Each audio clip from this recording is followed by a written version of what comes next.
something about everything, don't you? He's a genius, eh? Negative function.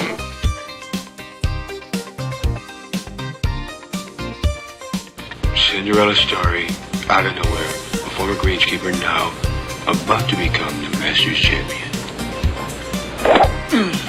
It looks like a wreck. It's in the hole! It's in the hole!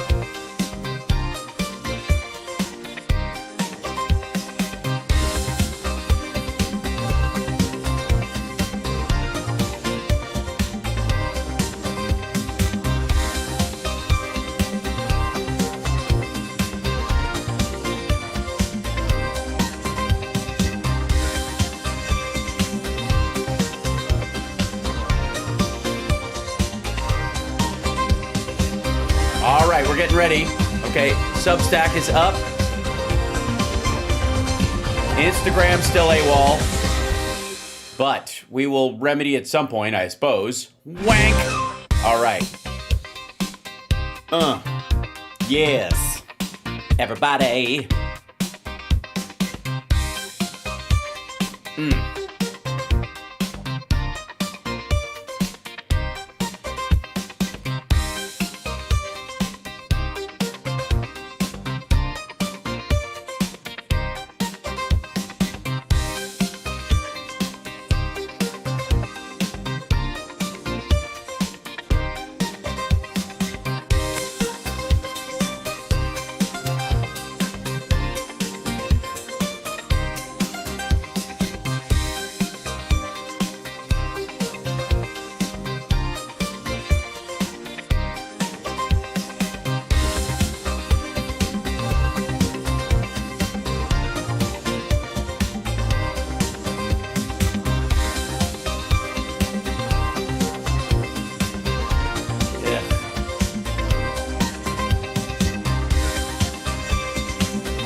All right, hold on.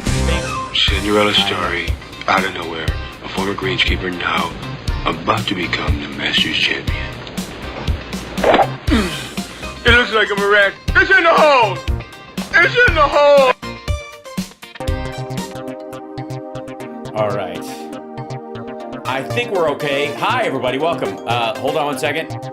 Let's see. Chat room. There you are. And music off. And is my overhead on? Hold on one second. What's this? What in the Sam Hill?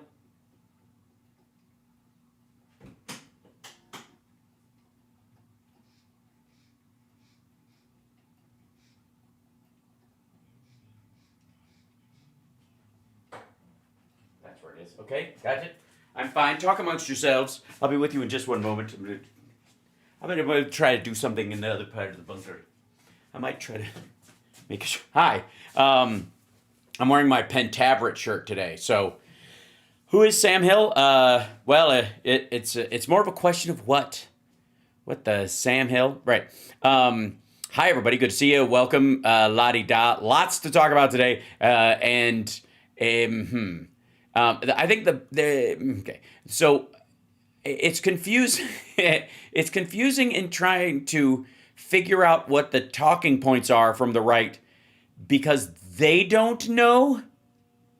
I think that's one of the most fascinating things about this particular period in American history and about this particular moment in terms of war. I have never seen an administration have their act less together in terms of messaging around a war. Even maybe it required a lot of bullshit. So the lead up to the Iraq War definitely had a machine. But right now, since there's a major split in magotdom, it's really difficult to kind of parse out any kind of a real mess. They have to make these folks that are against it feel good, and they have to make these folks that are for it feel good, and those are mutually exclusive. And again, Trump has never had a hard time bullshitting his followers. Yes, happy Juneteenth to everybody. Yes, absolutely. But it's it's interesting watching the scramble right now. And I'm sure our dear friend CSL, in looking over a lot of these clips, they're in kind of the, I'm sure he sees the same shit where they're not quite sure which part of the talking point they're supposed to do, right? Okay, so yesterday we looked at a little bit of like, I think it was, like Alex Jones and these other guys trying to, side with Trump and with Tucker at the same time, which you can't do. And let's check in and see if they're still on the same page the next day. This is apparently key intel. Top economist warns that if Trump directly attacks Iran, nothing. Apparently something with money and whatever. Again, panic. I don't know. And then they have ads. The perfect right? Sorry gift about for this. the Baldy in your life. This Father's Day, get up to 70% off the Baldy Pro by... I wonder if that works on your behind. Drinking warm water before bed fixes That's gross. tooth and gum problems. Don't pull overnight. things out of the things over there. If we go to war with Iran, oil goes to $130 a barrel. Just that. Core CPI, Consumer Price Index.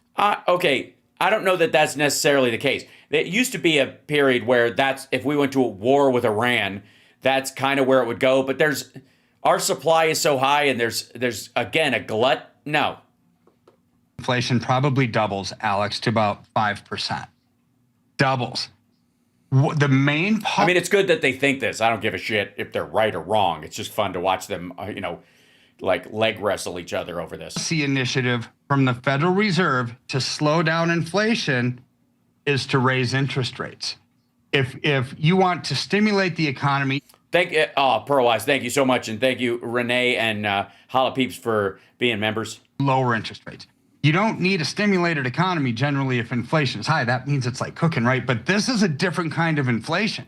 Oh, sorry. So when inflation was high, it was cooking? Oh, okay. Sure. I thought you thought it was shit last year, but this means it's cooking. All right. Now it means, now that Trump's in office, high inflation means it's cooking. This inflation is created from oil prices going up because of a war in the midst of a sluggish economy because Trump hasn't had time to grow it yet. I see. That's why it's sluggish. It's not because he came in and threw a fucking monkey wrench in the whole thing. It's because he hasn't had time to grow it yet.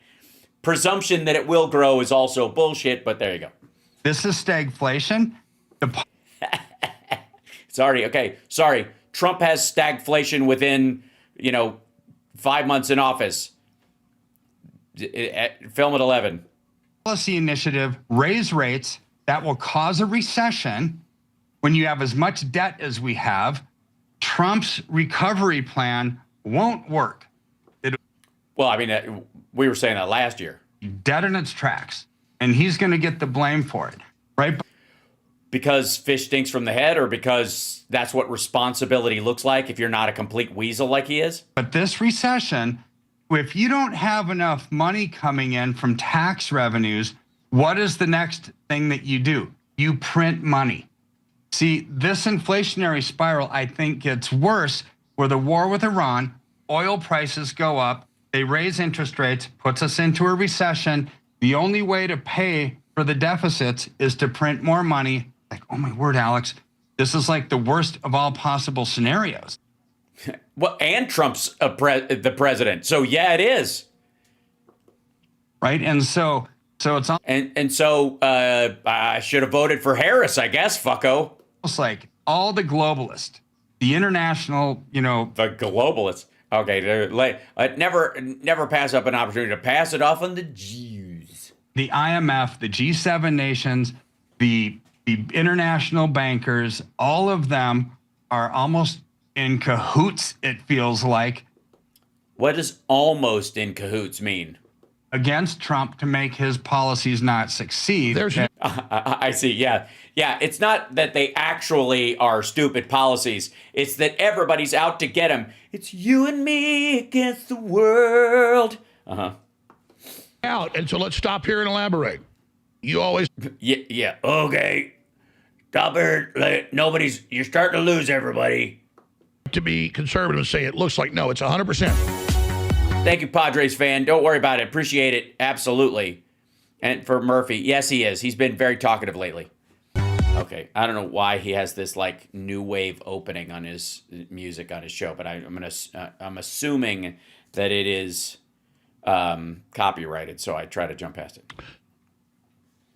I still love everything he's doing is because all the economists I look at and the facts, it's not even debated, bare minimum, this war will increase fuel prices massively. That will hurt recovery. Well, especially if we're all nuked into our, an early demise, I think, right? It's funny how they go immediately from, if this starts, it's World War III and nuclear winter and we're all going to die and this is a dumb mistake because they're a real army and we were lied about Iraq, so this has to be the same thing because they share 3 letters and gas prices will go up.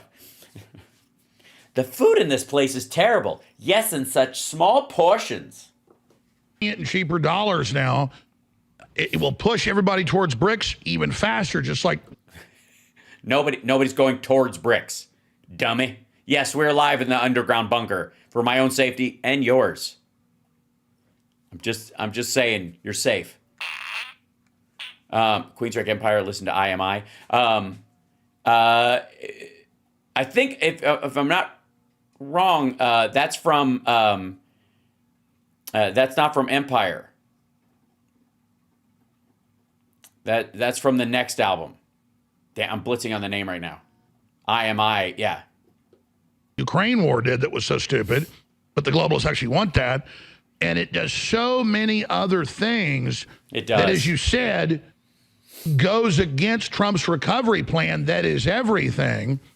And so it is everything. People saying, hey, the mullahs are bad, they could get nukes, come on, let's get them. I'm not fans of them. I don't like them attacking Israel. But I don't know. It sounds like I'm going to go with you, do. I don't care. By the way, in case you're new here and you don't understand, I take these issues very seriously, so I refuse to take these assholes seriously at all. Also don't like Israel behind the scenes destabilizing things. Netanyahu, very unpopular, trying to stay in power. How they just turned Syria over to Al-Qaeda. You have gas. And so... By the way, what is wrong with... Israel behind the scenes destabilizing things. Netanyahu, very unpopular, trying to stay in power. How they just turned Syria over to Al-Qaeda. And so when you...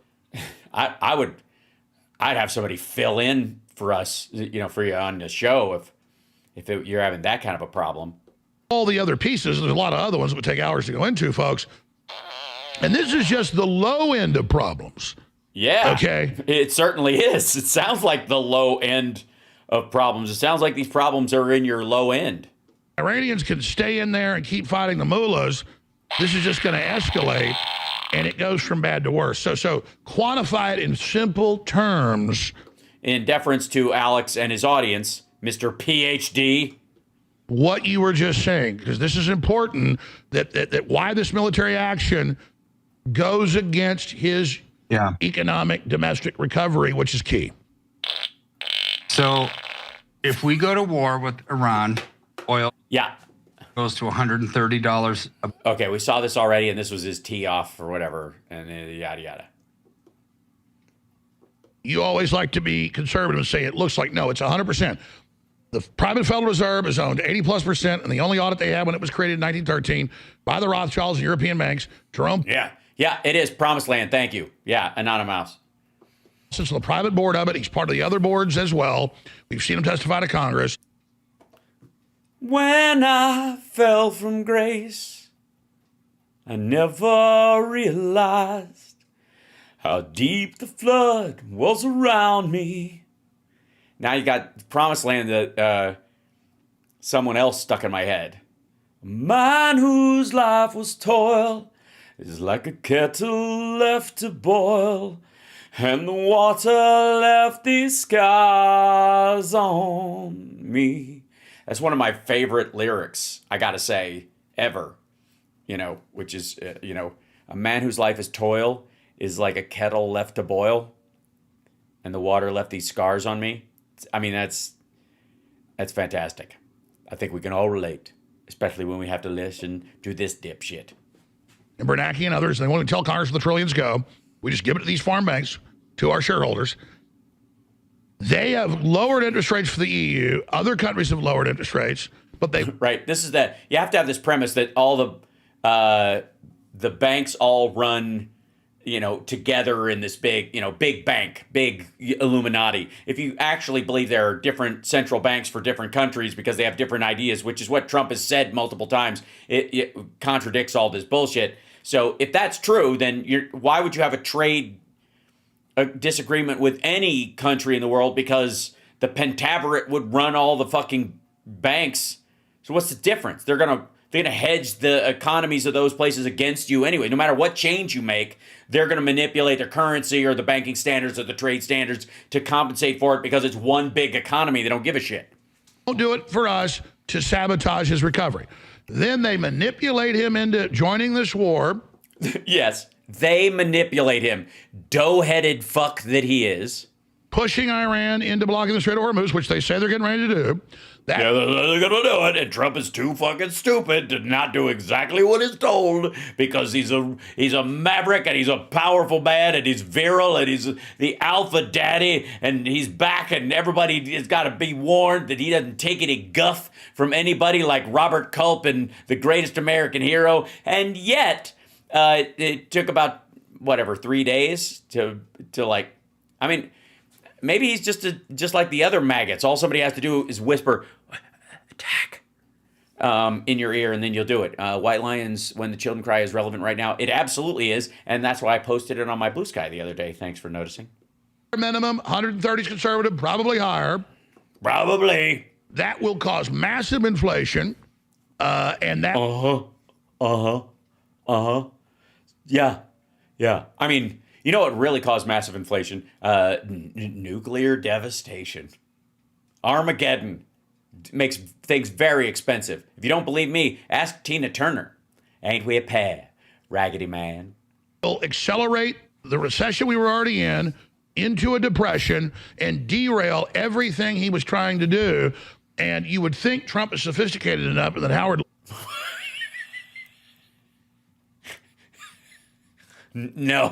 No one thinks that. No one would even think it's absurd to put the word sophisticated and Trump in the same sentence unless the word not is featured very heavily, I would like to say. And others would be explaining sophisticated. Shut the fuck up. This to him. And this morning he's like, well, we're not going to have a long war. We're just going to take out their nuclear sites. Those are already taken out, supposedly. Okay. No, they're not. They're talking about Footer specifically, which is like 80 to 100 meters below the ground, and that's why they would need the bunker busters. Again, how... Maybe when your focus is on mysterious insider information from people that don't fucking exist, you just don't read the statements directly from the people that are doing it. I mean, maybe he knows. Maybe he knows that that there is no other reactor, and Alex has known this whole time because his handlers in Russia tell him or something.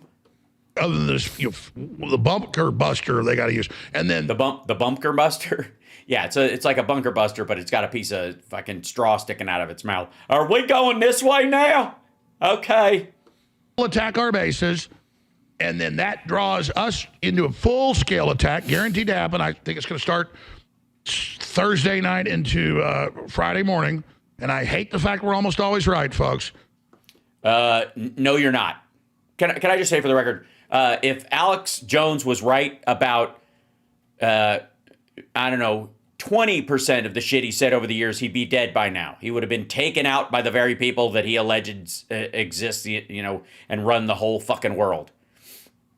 Yes, the doomsday plane landed. There was a freak out about that, Angela. I don't know if you guys saw that, but they fly all around all the time. The doomsday plane, which is these 4 planes. I think it's 4 or 6. Yeah, it's 4. They have call signs that are 1 through 6, but there's only 4 planes, so there's probably 2 other ones.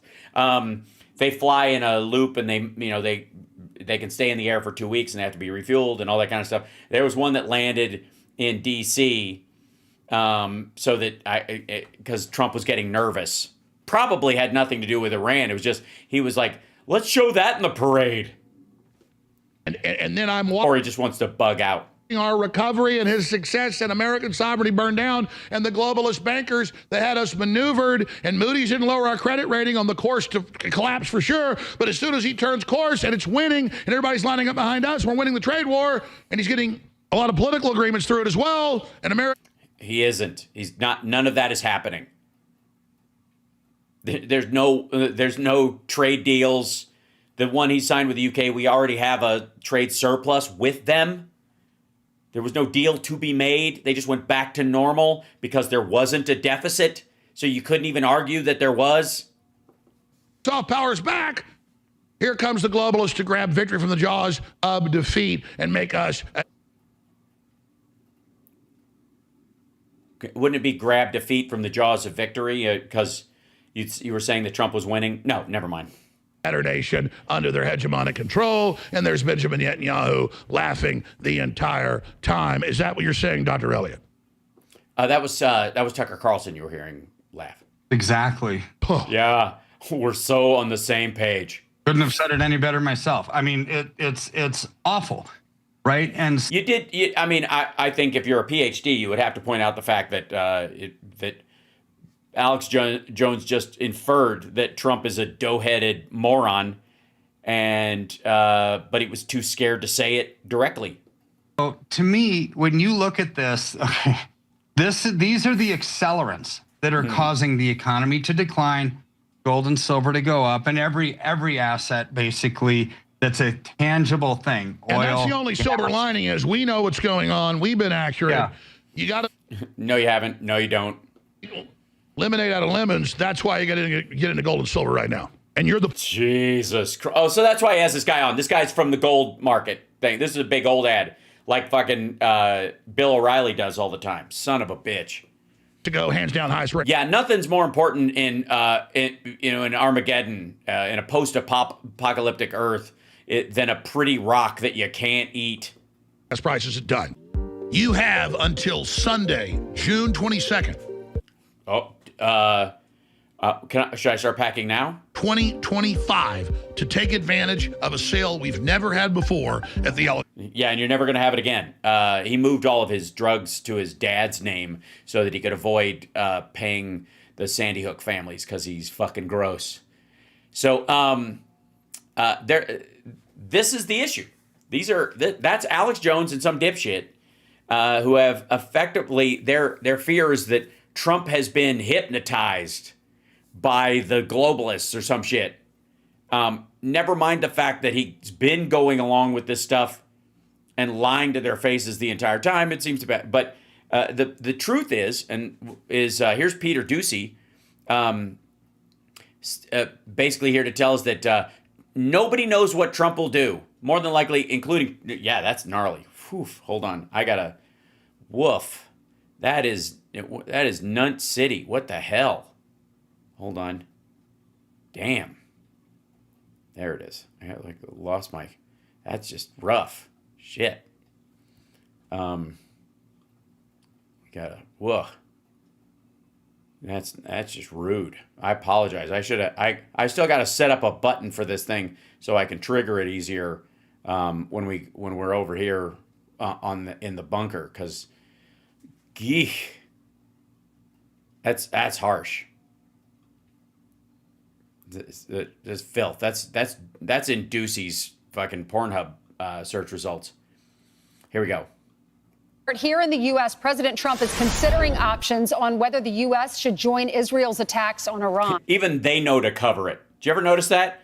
They're doing a better job. Fox News and everybody are putting their graphics like right up under his chin because they're like, people are turning off their television sets. So senior White House correspondent Peter Doocy is ready for us. Peter, what do you hear? That based on every calculation President Trump is making, he might still avoid, or rather Iran could avoid having U.S. involvement in this war if they publicly denounce their own nuclear program. No, they can't. He just said they've got a choice. They can do it, or they can say they surrender, and then we will blow up their shit. He didn't say we're going to dismantle it or send in, teams to, dismantle all the stuff and cart it out. He said blow it up. And when he was talking to the in front of the flagpole guys. I've been told, and talking to folks around here, that it is possible some Iranian negotiators could come here to the White House as soon as next week. But there are logistical problems getting the people who would be negotiating out of wherever they're hiding in Iran, out of the country, and then to the White House. And the way President Trump is looking at this, every time Israel strikes inside Iran, the Iranians have less leverage. They should have, look, they should have made the deal. I had a great deal for them. They should have made that deal. 60 days, we talked about it. And I saw this before. In the end, they decided not to do it, and now they wish they did it. And they want to meet, but it's, it's a little late to meet, but they want to meet, and they want to come to the White House. They'll even come to the White House, so we'll see. I may do that. Iran's Boy. foreign minister says, if the Americans decide to get involved militarily, we will have no choice but to retaliate wherever we find the targets necessary to be acted upon. Iran's supreme leader says the U.S. president threatens us with his absurd rhetoric. He demands that the Iranian people surrender to him. They should make threats against those who are afraid of being threatened. The Iranian nation. They should make threats against those who are afraid of being threatened. Oh, because the assumption is Iran, we don't get scared. So to go scare somebody else, I'm sure this translates way better. Isn't frightened by such threats. The president also says Vladimir Putin's proposal to come and play peacemaker for Iran and Israel will not have his blessing. And I spoke to him yesterday, and I said, he actually offered to help mediate. I said, do me a favor. Mediate your own. Let's mediate Russia first, okay? I said, Vladimir, let's mediate Russia first. You can worry about this later. And when you talk to officials here at the White House about President Trump's timeline as he decides to strike or not to strike, I am continually directed to his comments yesterday on the South Lawn where he says the next week could be very big. He said 2 weeks, by the way, today. Maybe less. Back to you. So do we know if he's made... So if you guys don't know that, he said, I'll let everybody know. This was through Caroline Levitt. I'll show you that in a minute. He basically said, I'll let you guys know. I'm fixing something real quick. I'll let you know what I'm going to do in the next 2 weeks. Well, he's going to do it in the next 2 weeks, or he isn't. Basically, he's waiting for some other factor to make a decision for him because he's a fucking wiener. So that he had her come out with that statement today, but basically it was the same thing. Hold on one second. There we go. Now I think, there we go. Decision, Wall Street Journal saying he has on whether or not to engage, but he has not given the final orders. AP saying that he doesn't want to carry out a strike, but suggesting that he stands ready to act. Have you heard him say, I have made a decision? No, he said that he has not made a decision and that he likes to make the decisions at the last possible second. When we checked in on that Wall Street Journal story, and again, which is... Hold on. That the last possible second thing cannot just go unaddressed. The reason he does that is because he's waiting for the circumstances around him to make the decision for him. That's why he wants to make it the last possible second. He wants to be either boxed in or bored. He either reaches the limits of his own patience whenever that's going to be, and he has no idea when that's going to be because his brain's bouncing around like a fucking goldfish in a tennis match, or he wants something extraordinary to happen. Well, shit, we got to do it. Well sourced. I was told by a White House official that all options remain on the table. So, yeah, what else are they going to say? When President Trump says nobody knows what he is going to do, he wants... He means him, too. Whole world guessing. Yeah, he does not mind. Thanks so much. Thank you, Peter. Thanks, Peter. I'm Steve Doocy. Yeah, thanks, Peter. We all learned so little. By the way, does this work now? Hold on one second. It should stay up for a couple seconds and then go away on its own. Fingers crossed. It works. Hey, look. All right. Now we've salvaged it. Excellent. Excellent. All right. Now, the next piece up I want to show you is, here's Rob Schitt. This is the other talking point you're going to hear from these guys, which is imagine peace in the Middle East, brought to you by Donald Trump. we're only going to see a little bit of this because nobody needs any more Rob shit in their life. But you'll see what I mean just in this Wall talking Street point. Journal is reporting tonight a bit of breaking news that the president has signed off on a plan to strike Iran's nuclear facilities. That is where we start tonight, and that likely means the Fordo facility, the only Iranian nuclear facility that... No, they're all the ones that they've hit, they're still underground areas they can't hit. It would mean hitting all of them, dummy. Israel can't quite get to, requiring our American $4 million bunker buster bomb and a stealth bomber to drop it. And now, of course, we're seeing the New York Times saying that Iran is ready to meet. Obviously, they want to stall as long. Also, Trump said that. So who's more full of shit in this situation? Possible, and try to get into another weeks-long negotiation. Not surprising. So it could be a very interesting night. It could be a very interesting couple of days as we watch the skies over Israel and also over...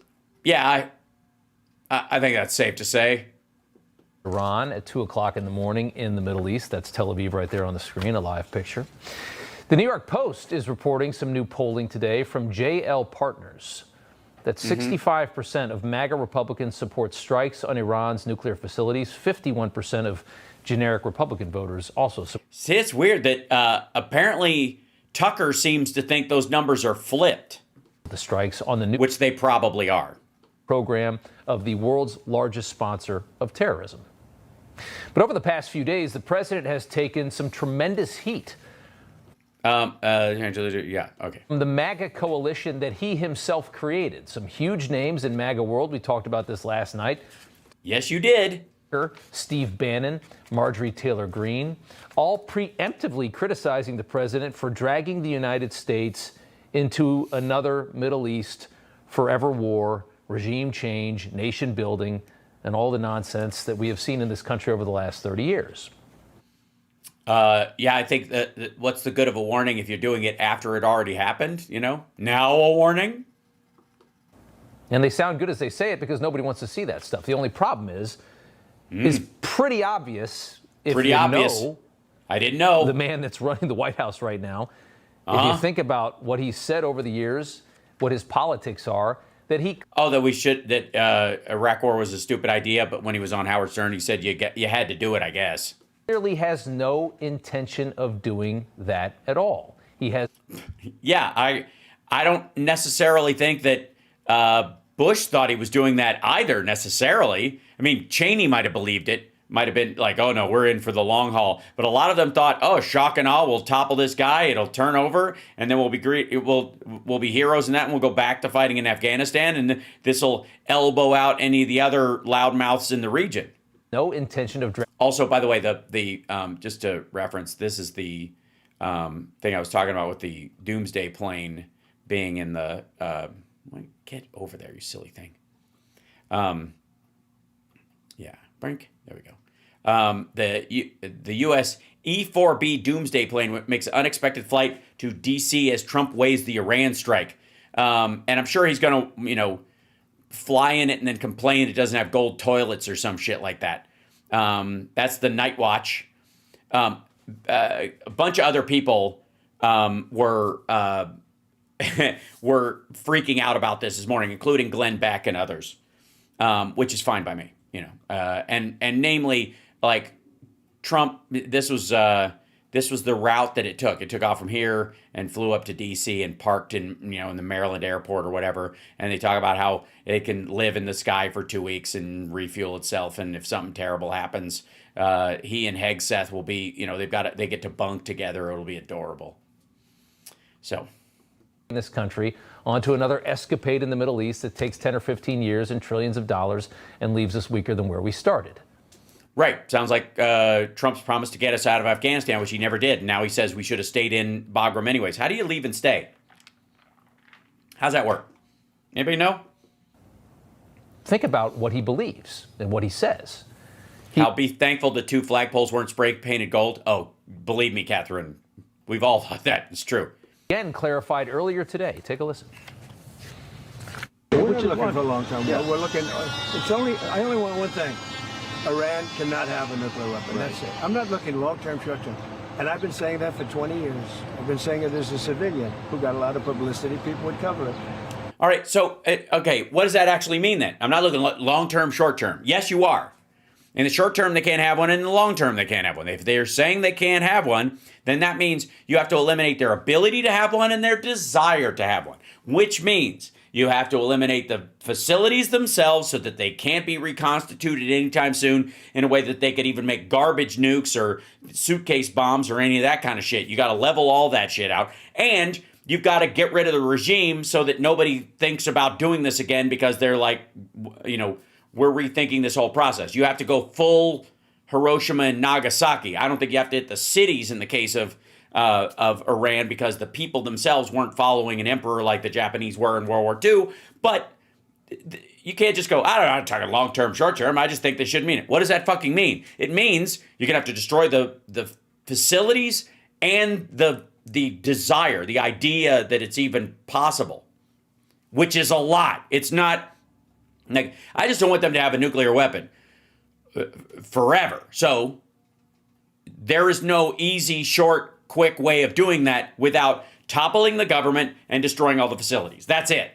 So if that's what he's saying and he follows through on any of it, that's what's going to happen. Whether they do it and we give the bunker busters to Israel or he orders our planes to do it is immaterial. We, you know, he's like, we own the skies. So it's not like they can shoot any bombers or aircraft out of the sky in Iran right now anyways.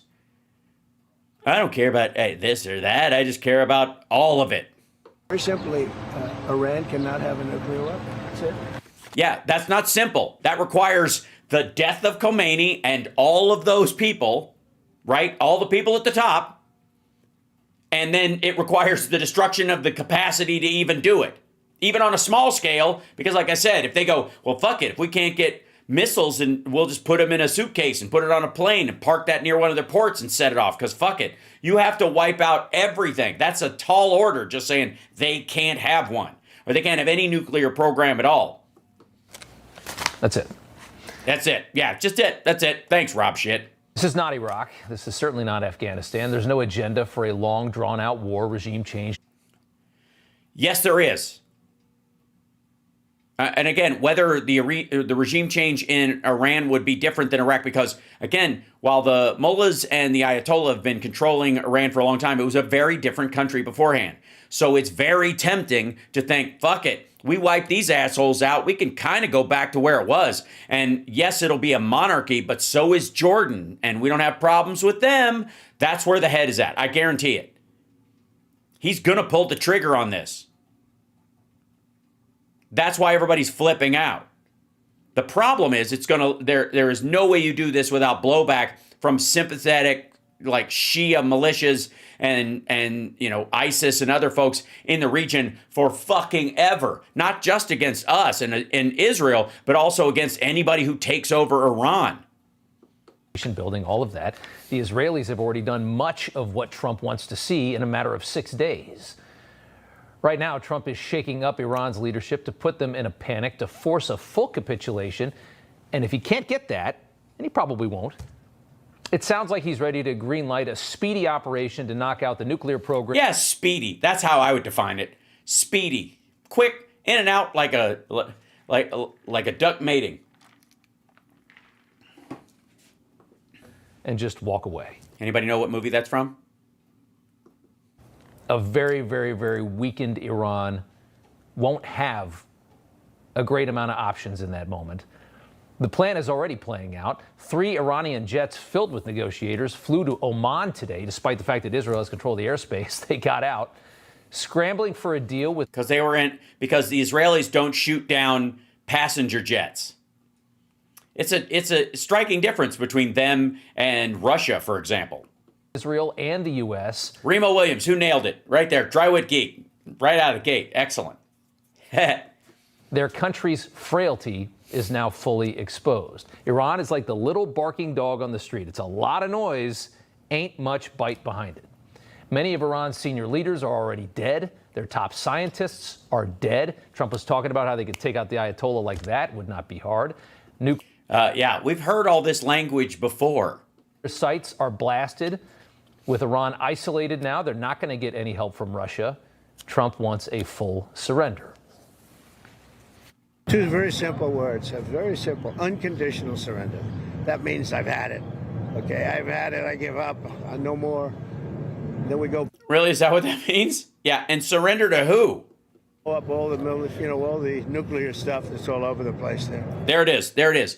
Remember what I told you about how they're like, fuck, it wasn't even a different clip.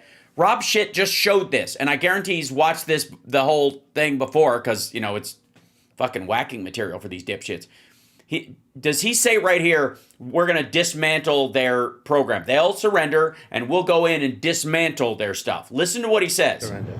That means I've had it. Okay, I've had it, I give up, no more. Then we go blow up all the all the nuclear stuff that's all over the place there. There you go. Then after they surrender, then we go blow up all the nuclear stuff that's all over the place. And again, half of this is just about the fact that Rob Shit just told us 2 minutes ago or whatever on Newswax over here that that Trump's gonna, they'll surrender and then we'll peacefully dismantle. Like we're gonna send a bunch of fuckers in, from the IAEA and other groups, people in lab coats, or fucking Denise Richards from The World Is Not Enough, to take these things apart like it's 1992. He just said it. When they surrender, we're going to bomb the fuck out of them. If they don't surrender, we're going to bomb the fuck out of them. Art of the deal, folks. No, they had bad intentions. For 40 years, they've been saying death to America, death to Israel, death to anybody else that they didn't like. Yeah, death to Gary. Poor Gary. They're always on his case. They're bullies. They were schoolyard bullies. Takes one to know one. And now they're not bullies anymore, but we'll see what happens. There it is. Surrender, and we shut down your nuclear program together. Whoa! Dude, you said, hey, look, he said it before they aired the clip. You re-air the clip. You just sat there watching the fucking thing. And now they're not bullies anymore, but we'll see what happens. There it is.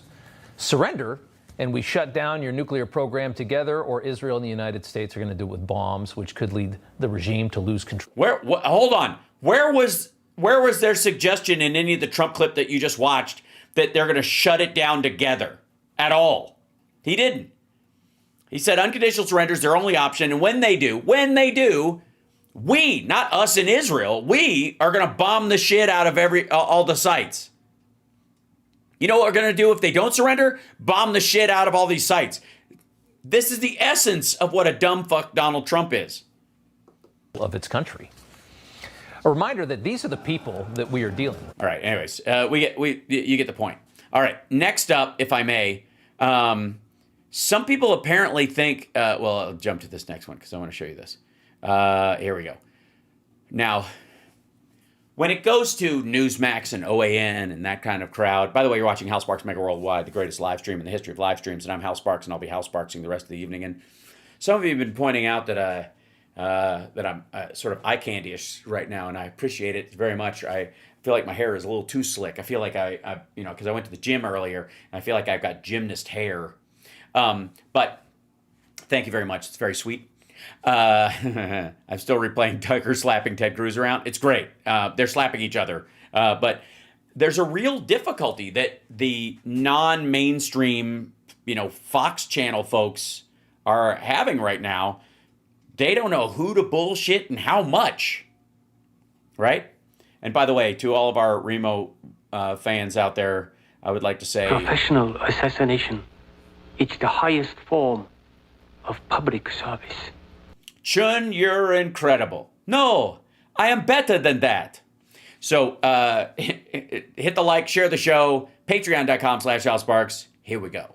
Now, this is, if you're not familiar, this is a Fox lady named Laura Ingraham, and she is the patron saint of all Karens. I don't know if you know that. She also has her hair done in the same clamshell that they use on Trump's head. It's been passed around at the Bohemian Grove for years, apparently. Alex Jones warned us Just thought that was, you thought that was Anna Kasparian? It is in a couple of years.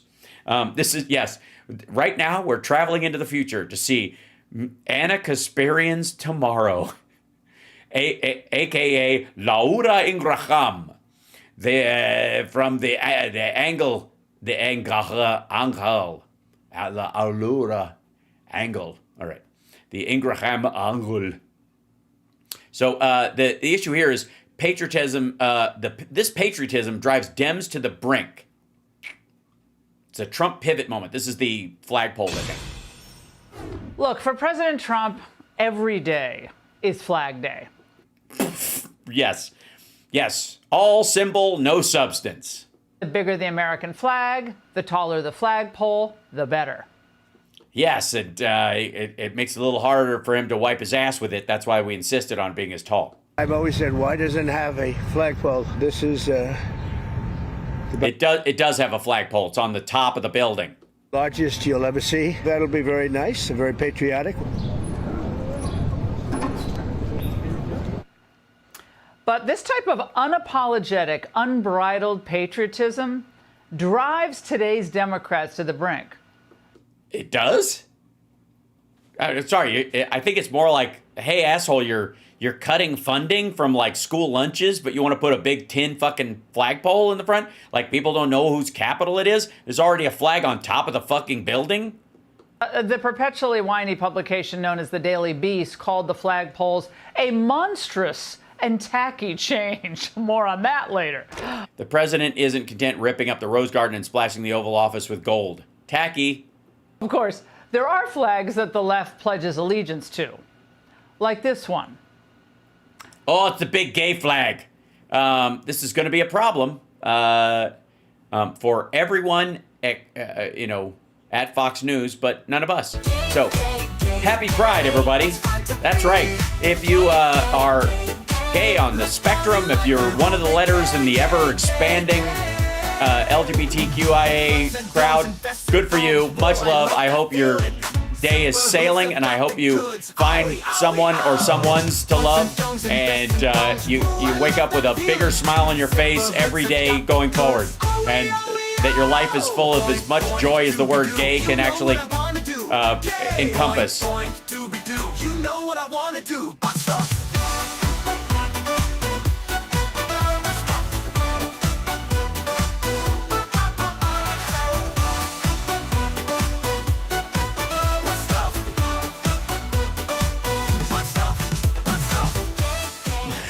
You didn't realize there were more butt stuffs in there, did you? In that song. All right. Anyways, butt stuff, whatever she's talking about. And this one.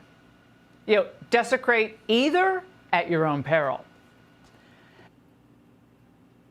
Well, here's what I would make a point at.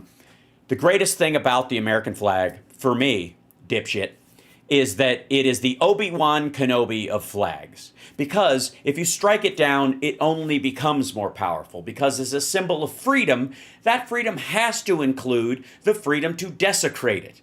And the more you desecrate it, the more it stands up to it, because that freedom is encapsulated in that. Okay? See? All the other flags just represent those countries, but the American flag specifically representing freedom, that if you try to take away, for example, the freedom to burn the flag, you lessen the value of the flag itself. Dipshit. So, anyways. Yet Trump's broad coalition rejects this and favors his America First approach. He wasn't and isn't like all of his Republican predecessors, thank goodness. Yeah, fucking Reagan. What an asshole. Both Bushes. Nixon. Ugh, you guys, like, please, you should do a Laura Ingraham. You should do a nightly segment on how shitty former Republican presidents were. I would watch that. On economic and foreign policy, he's bold, but he's realistic. You mispronounced old. He's been consistent on Iran not having nukes.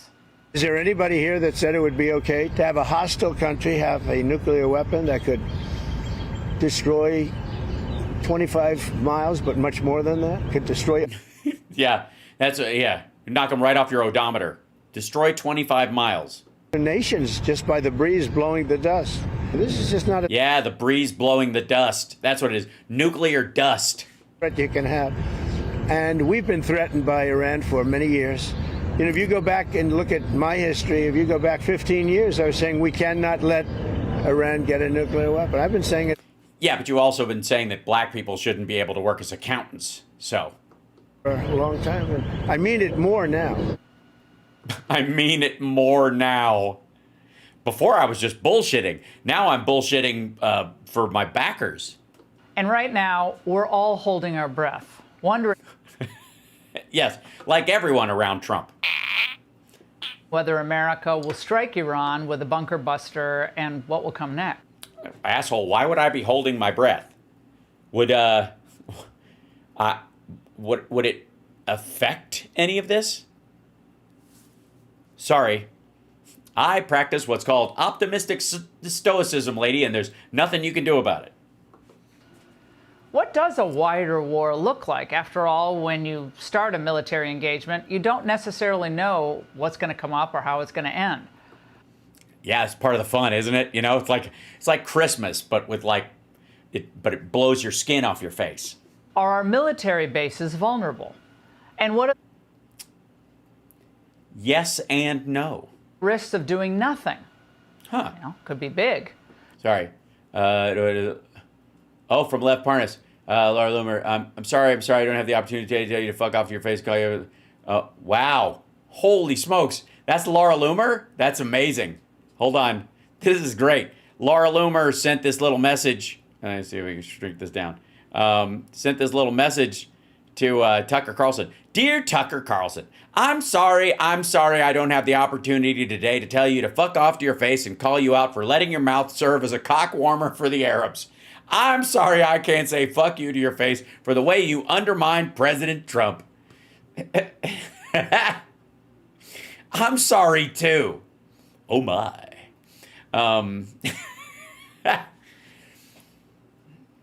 Yeah. Can we meet on common ground? And some of you wonder if Trump is getting talked into this. Yeah, by the globalist, aka the Jews. The same voices that have misled us before. Yes, those voices, the ones that are those voices that she's talking about, like, I should vote for Trump, like that voice. Yeah, absolutely. Politico is reporting that one pro-intervention general has a lot of influence at the Pentagon. Well, it's not about his influence. It's about how sponge-headed Hegseth is. But they can't, nobody can tell him what we're going to do because he'll fucking spill it. And the Iranians probably are already in his signal groups. CENTCOM Chief General Eric Kurilla and Kurilla the gorilla, who apparently is jacked and boss as fuck and really tall. And that's why everybody listens to him, because we have Cro-Magnons running the fucking government right now.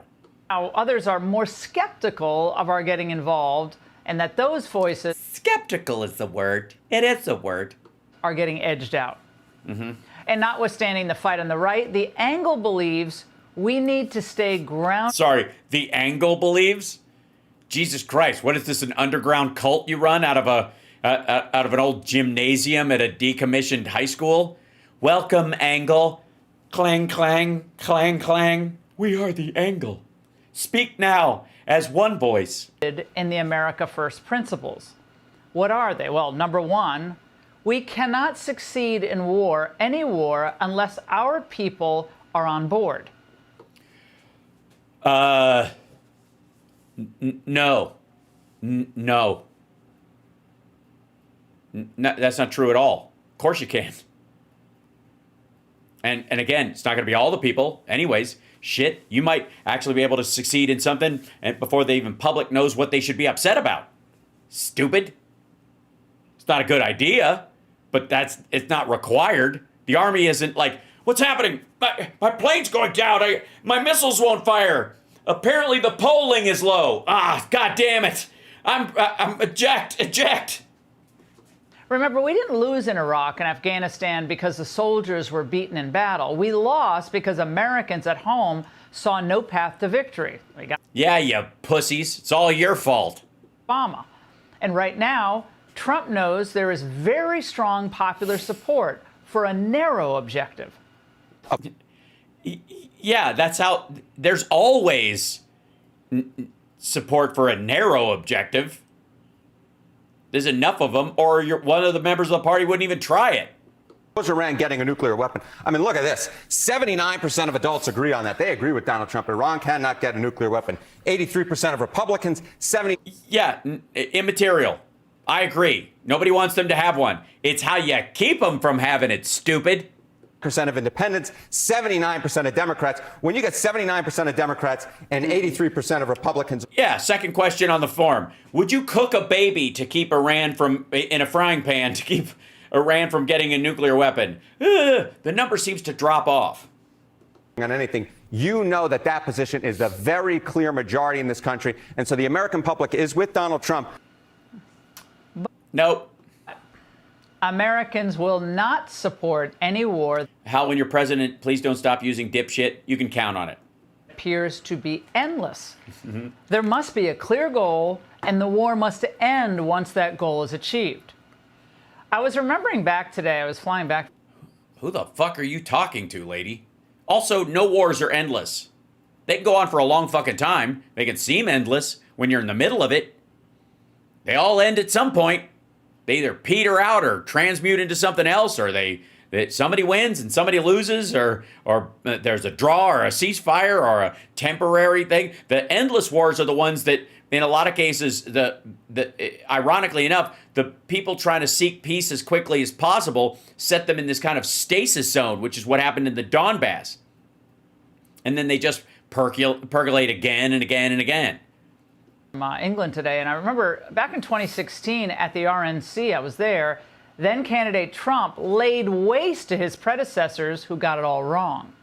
After 15 years of wars in the Middle East, I took a shit in my pursuit right now. Trillions of dollars spent, and it's always like he always looks like he's about to just like fill his trousers. Thousands of lives lost. The situation is worse than it has ever been before. We must abandon the failed policy of nation building and regime change. We must. You ever heard anybody have that much difficulty saying regime in your life? I got to say, it's one of those things that rolls off the tongue, and yet somehow regime change. It hurts to watch. Nation building and regime change. We must work with all of our allies who share our goal of destroying ISIS and stamping out Islamic terrorism. This includes working with our greatest ally in the region, the State of Israel. Well, he was right then, and can't imagine he feels any differently now. Right, so we don't want to get drawn into these forever wars, like trying to stamp out ISIS, a terrorist network that sprawls from fucking Iraq through Afghanistan up into parts of Russia and China. Right. Putting out an olive branch to Iran, even tonight. Every president that has overseen a war with what was the olive branch? Too late to talk. That sounded like an olive branch. Clear victory, going back to President Truman in Korea, has paid a major political cost. That is just the truth. Third, Americans are not going to support a war that hurts the economy. Again, yes, we want a war that helps the economy. Trump has always known this. We have spent more than $7 trillion in fighting wars in the Middle East. And you didn't get us out of either one of them, so. As a candidate for president, I loudly pledged a new approach. Great nations do not. We only have 42 seconds left for our super chat goal. I don't know that we're going to make it, but I appreciate everybody helping. Fight endless wars.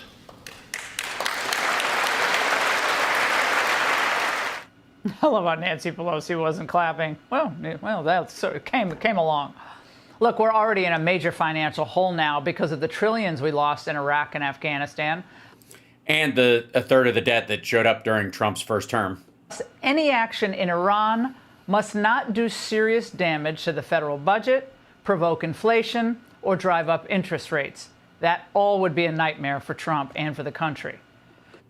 So the problem is rules of engagement then, because that's what it is. That's the issue, right? That's the issue. Every time we try to fight a war with minimizing civilian casualties, it gets really expensive. That's what she's arguing for here, just for the record. That's what they're shooting for. Well, thank you guys for trying to beat the line. I think we hit the bottom of it, but we didn't make it. Oh, sad. We only got 11 out of the 20. But anyways, I appreciate you guys. Number 4, Americans are not going to support a war that weakens our position in the rest of the world. So if a military... Sorry, you're not going to fight a war that might have unintended consequences? Who cares about innocent life? Exactly, Ralph. That's the silly part. You're adorable. In the Middle East means that we are effectively ceding more of Asia to the CCP. That war will not be seen as a success. Thus, any military action should meet the following criteria. Okay, so we got another list. Is this Laura Ingraham's honeydew list for Trump? Now, you start trying to demand too much of him, you're going to end up married to him, and you know where that ends up? Buried on a golf course where your kids can tee off on your forehead. You got to have a clear goal. That goal must be militarily achievable. Yes, like our goal is to put the Iranian mullahs on Mars and only give them enough food for 2 weeks. Without damage to the U.S. economy. That goal must be consistent with our overall policies, including our ability to stand up to the CCP. That goal must be clearly articulated to the American people. Now, when that... Oh, well, then we're fucked. There's no way. ...is achieved, the war must end. The end of the war must also be clearly articulated to the American... Yes, it should happen on the deck of an aircraft carrier with a big mission accomplished sign behind you. It would really help if maybe Trump could and Vance could land Jeffrey Epstein's airplane on the flat top and then get out, wearing a gold robe or some shit. None of the vague mission accomplished nonsense that leads to 15 more years of fighting. So when the war is over, the troops and the weapons come home. Yeah, you mean like Biden did and Trump failed to do, and he says we would have left anyways? Mm-hmm. And we celebrate, period. So if we have a plan that can meet those criteria, we can succeed. Any plan that does not meet these criteria will fail. Audience of one. No matter how much we want it to work. Darn. Hoping and praying and wanting are not the... Bullshit HS SMART goals, exactly. These got to be verifiable and achievable and on a timeline that is impressive to everyone. And if anybody believes Trump doesn't know how to do that, then they don't know who they voted for. Because you're saying you didn't vote for you voted for this. Ha! ...is winning. That's it. Good intentions are not the same as good outcomes. Ah, shit. I had that mixed up for years. So if you take America into war, into Me? conflict, then she better win. And if she... Oh, believe me, wherever I take her, she's going to win.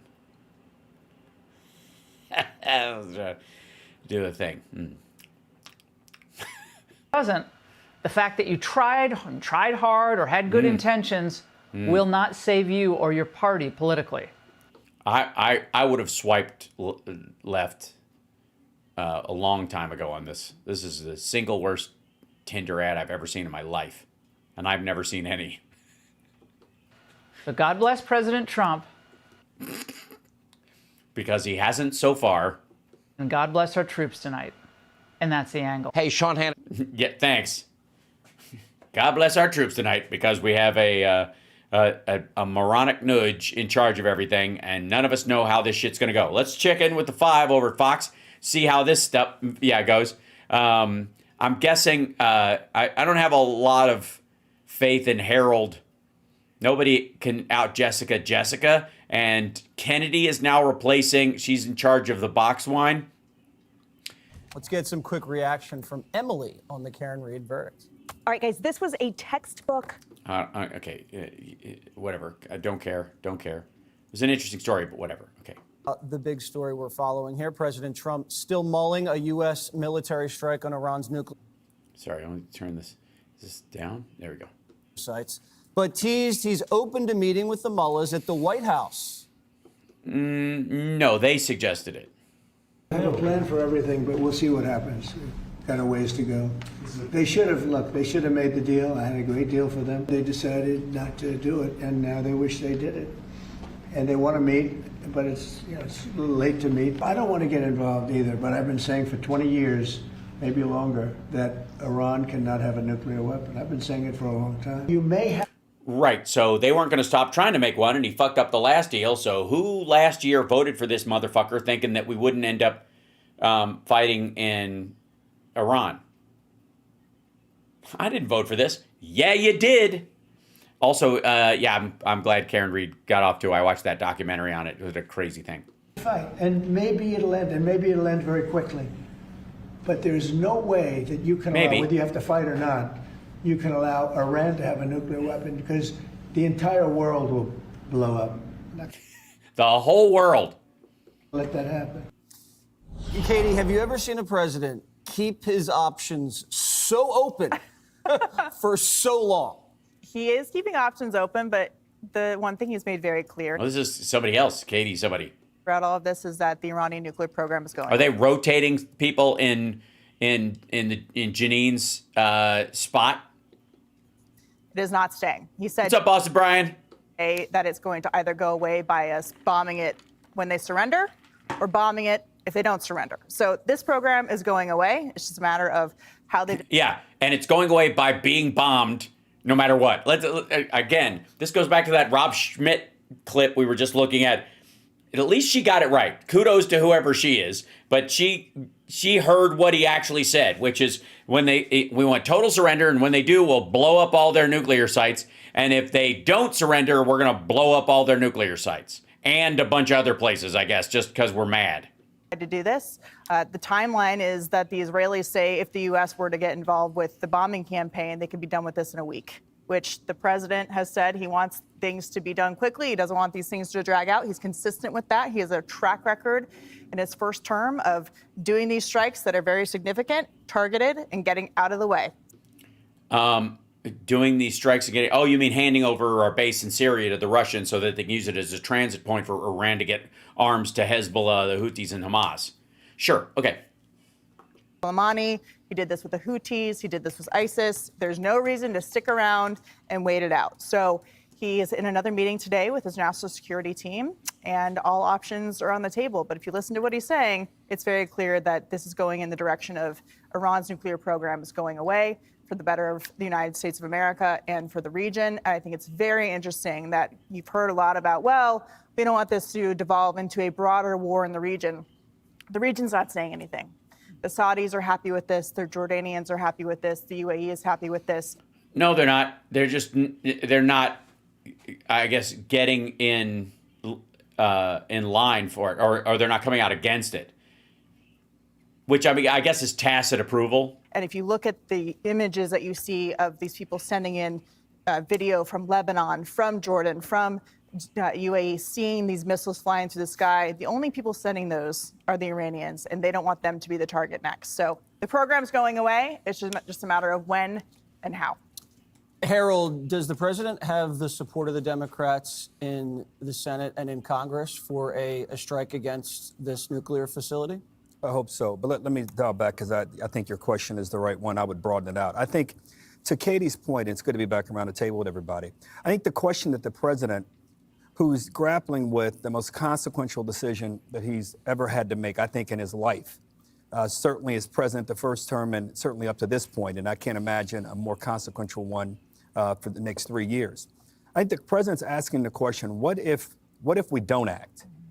In light of all that the Israelis have done. And oh my God, fuck off! At every meeting, you're going to ask, what if we do? What if we don't? What if we don't? for this period of time? What if we do for this period of time and get out? Will be enough? Like, these are sensible questions. He's not asking any of them. And really softening and diminishing the military power, the Air Force, the Navy, the Army, their ability to launch rockets at Israel and, for that matter, anywhere in the region. And they've done a lot. The president took an oath of office, everyone does, to protect and defend. Oh my God. Yeah. The Constitution. Yeah, I took it totally seriously. Country, regardless of whom the president is. Not your campaign dogma, not your campaign platform, not your rally speeches. And this is where it gets really tough. Two, I hope the president's applying the Powell doctrine to this, Jesse, which... What? That if you don't have the evidence that they have weapons of mass destruction, just make it up? The late Secretary of Defense and late Joint Chiefs of Staff asked a couple of questions. He asked, do we have a vital security interest? We do. They say death to America. Do we have a clear, attainable objective? Katie laid it out well. I think the president... Yeah, he's getting the same talking points that Laure is. Laid it out. We want to undermine and neutralize this nuclear capacity of theirs and their ability to launch missiles. Three, do we have an exit strategy, and have we considered the consequences of what may happen? I'm confident the president and his team are doing that, and this gets to the last. Why? Where in the fuck would you get the idea that you would have confidence that they're actually doing it? I don't have a doubt that there are people in the Joint Chiefs, for example, that are suggesting stuff because they've been around longer than he have, and that's their gig. But the idea that he's like listening to it and are participating in it is just like he cares. It's just ridiculous. Are the American people in support, which is what your question contemplates, not just Democrats? It appears as we sit here tonight, the president's facing more opposition from Republicans and perhaps some in the Maga community than he is anywhere else. I hope if the president decides to do something, whatever that might be, and I support him, that he comes before the country at the appropriate time and lays out for us why he's doing it, what we're doing, and how we're going to get out of it. And finally, the Israelis have done a lot. If they had not done all they have done up to this point, I may not be as in favor of going after the nuclear facility as I am. What they've done over the last year, particularly the last 6 months, has been nothing short of astonishing. So whatever the president decides to do, I hope the country supports him, but he's going to have to lay out clearly, convincingly, and forcefully why we're doing it. Do you believe... Hold on. Why? Why does he have to lay it out forcefully and convincingly? You're already on board, dumbass. You just said you already believe him. Like you support him. You support the president and you believe he's getting good advice. What his job is done. It's just fucking lame. Where's Jessica when we need her? Emily, the president's done a good job explaining to the American people the stakes. Well, I think he's done a good job explaining to the American people that he's protecting American interests. And he's staying true to why we voted for him, which was peace through strength, with the adorable result of including not ditching our allies and always holding American interests first. And that's why, to those saying that it's not America first, to not even take out Fordow, look, number one, it removes a direct time-sensitive threat to the U.S. It's a hell of a lot cheaper than the trickle, sort of policy that Biden had. Oh, here's a little bit of material support over years and years, or the wait and see approach of him and the Dems, which includes, by the way, the priceless. Hang on. Wait. Wait and see. He just said, like Trump just said 2 weeks again. Run this by me again. Wait. The fuck? Hold on. Run here. Dink. Threat to the U.S. It's a hell of a lot cheaper than the trickle, sort of policy that Biden had. Oh, here's a little bit of material support over years and years, or the wait and see approach of him and the Dems, which includes, by the way, the priceless toll of the 603 Americans that have died at the hands of the Islamic regime. And for those worried about mission creep. Gotcha. Okay. So the idea is that the debt of the 603 dead has yet to be paid, and there was no way Trump was going to leave office without paying it.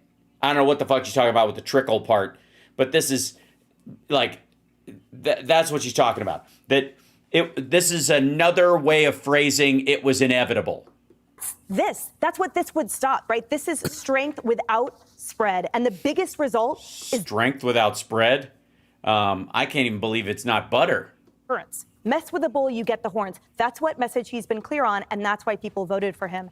And side note, I have many friends in Tel Aviv right now, Katie, I know you do too. One of them, a missile hit the building 80 feet away from his apartment while he was in the shelter.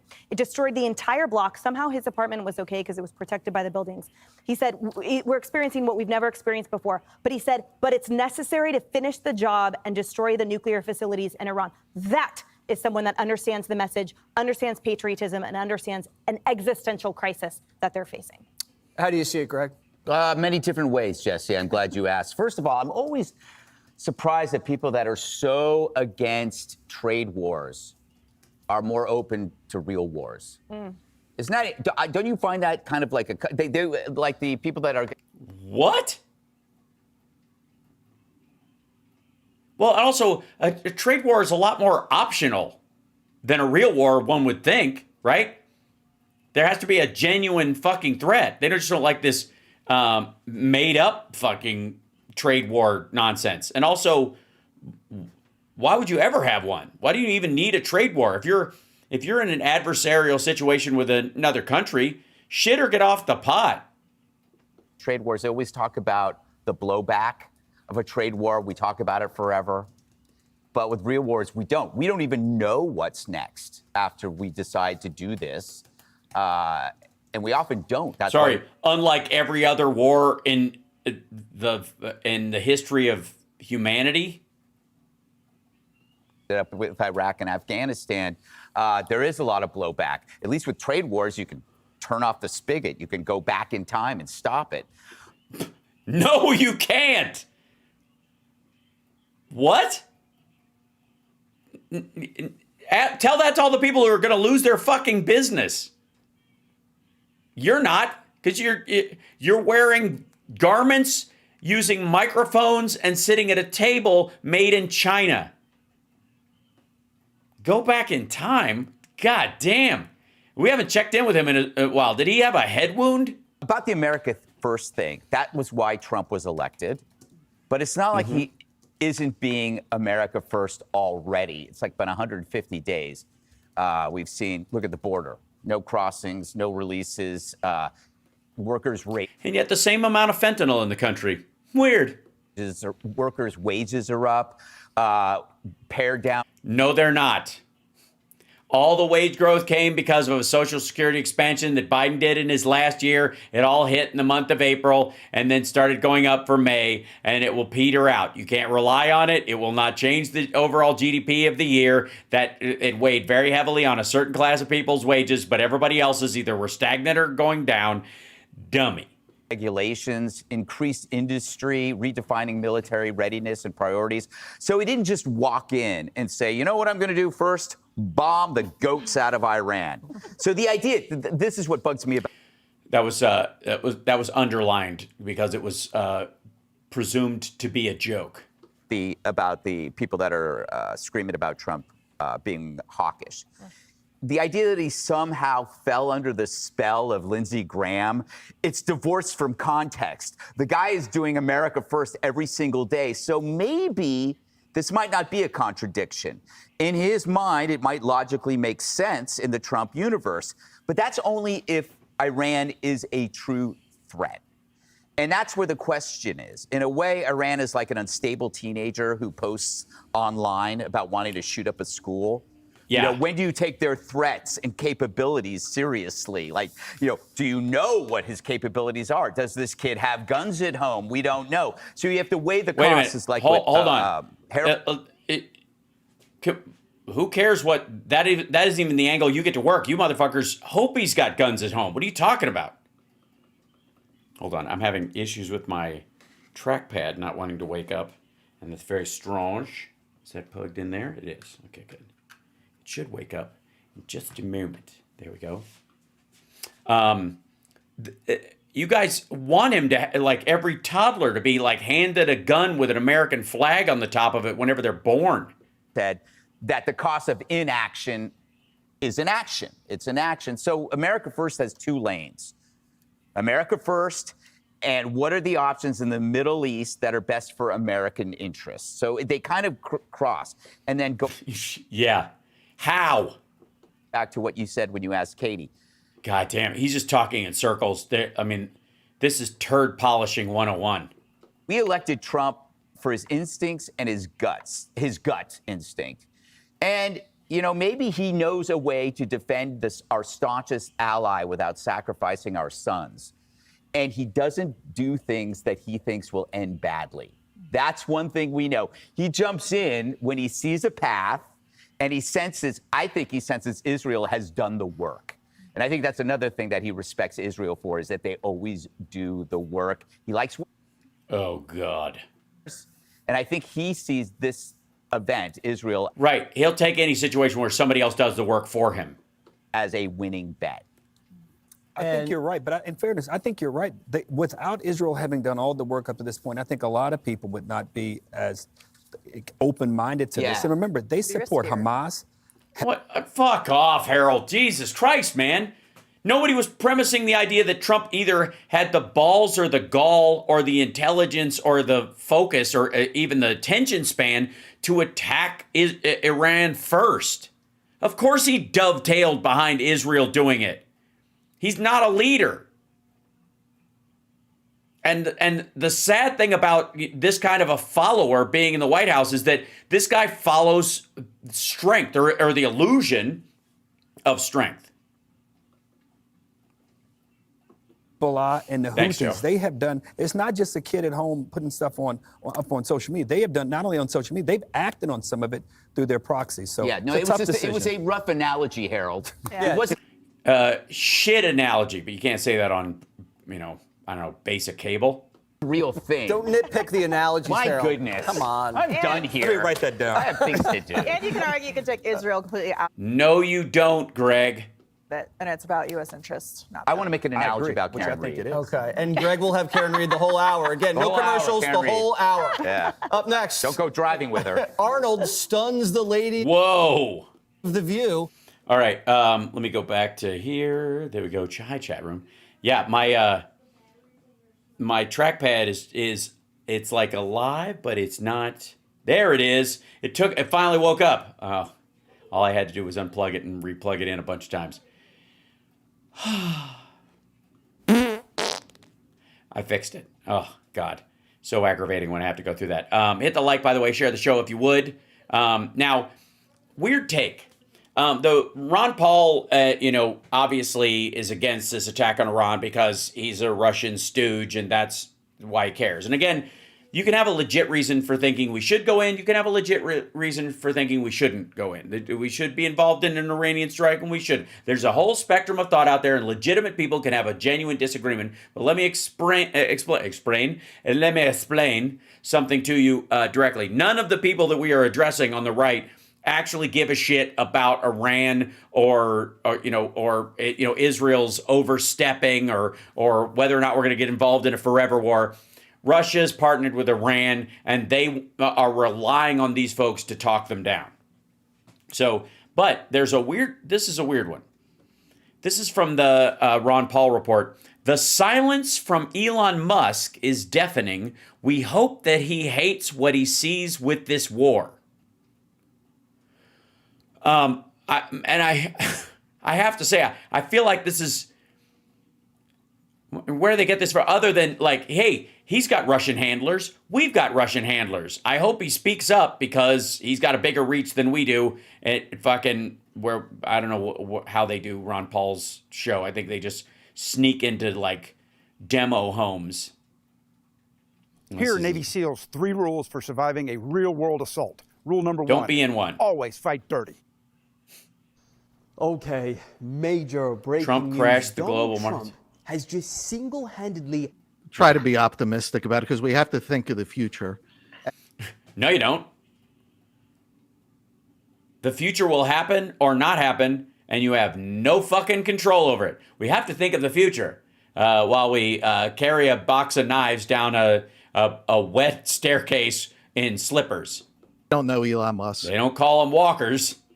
But, we could just go by what we see publicly. And I wonder, he has been silent about this war. And he has, obvious reasons that we even understand of why. Yeah, clearly. He's an asshole. But we don't know what he's thinking. And I hope, my hope Maybe he doesn't either. Ketamine's a hell of a drug. is that he's against it, another war for Israel, simply because of who he is. No. What he does as a person. He's a builder. He's a creator. And war is a destroyer. War. But then so would a nuke would destroy everything. So maybe you want to make sure that destruction doesn't come if you're going to spend all this time building. This is so stupid. Speaking of which, shall we take a look real quick at Elon Musk, the creator? Let's see. Let's see. SpaceX explodes on platform. Yeah, this is this guy right here. This is, yeah, here you go. Let's go straight to this one. Here you go. Up on here. Let's shrink this down for you. Ladies and gentlemen, let us experience once again the genius, the infallible genius of Elon Ketamine Cowboy Musk. There we go. Ba-boom. That I got it. I mean, I don't know that. I'm fairly certain that wasn't the goal. So 3, 2. Oh shit! I didn't even get to 1. Yeah, that's. Ladies and gentlemen, the life's work of, and thank God he. By the way, they weren't blowing up on the platform a few weeks ago when he was still in the White House. But now that he's back on the job, this is the kind of quality work you can look at. Don't worry, guys. I'm back. I can focus 100% of my effort on SpaceX. Terrific. You got any notes? Yes. Why do we need this screw? Yeah, this was just yesterday. Yeah, good stuff. So anyways, you were saying something about him being a builder and he doesn't blow shit up. And by the way, move fast, break things is his other stupid phrase along with first principles. Destroys it. Resources are shuffled to the merchants of death to create weapons and bombs to kill people that add no value to society. And they get. Well, I mean, I got to say, like, I don't want to be, play demon's advocate here, but in theory, you add value to society if you kill the bad guys who are going to kill somebody. Not arguing that that's the case here, but it's a fairly understandable position to have. Rich, go to Washington, D.C. You want to see where they live, see all the huge mansions where all the lobbyists are. That's, they get rich adding nothing to. What? D.C.'s not full of like lobbyist mansions. K Streets are like a row of townhouses. Society. Elon Musk is the opposite of that. He's a builder. No, he's not. He's a creator. fucker. I was down in Florida last month. Saw a SpaceX launch. It was amazing. Oh yeah, it was amazing, and it's just like the key that like it's just incredible. Like it's like a well-oiled machine. It's just glorious. Aren't you sad you didn't stay? Weren't you standing right somewhere around here when that happened? Watch, SpaceX Starship explodes after major anomaly. I disagree. I think it was probably a minor anomaly that led to a major explosion. A minor anomaly will cause something like that. I just say it. So, sorry, I triggered the place. Hold on. Stop. There you go. Where I go on the roads, everywhere. In my town, outside, there's Teslas everywhere. This guy is adding value to our lives.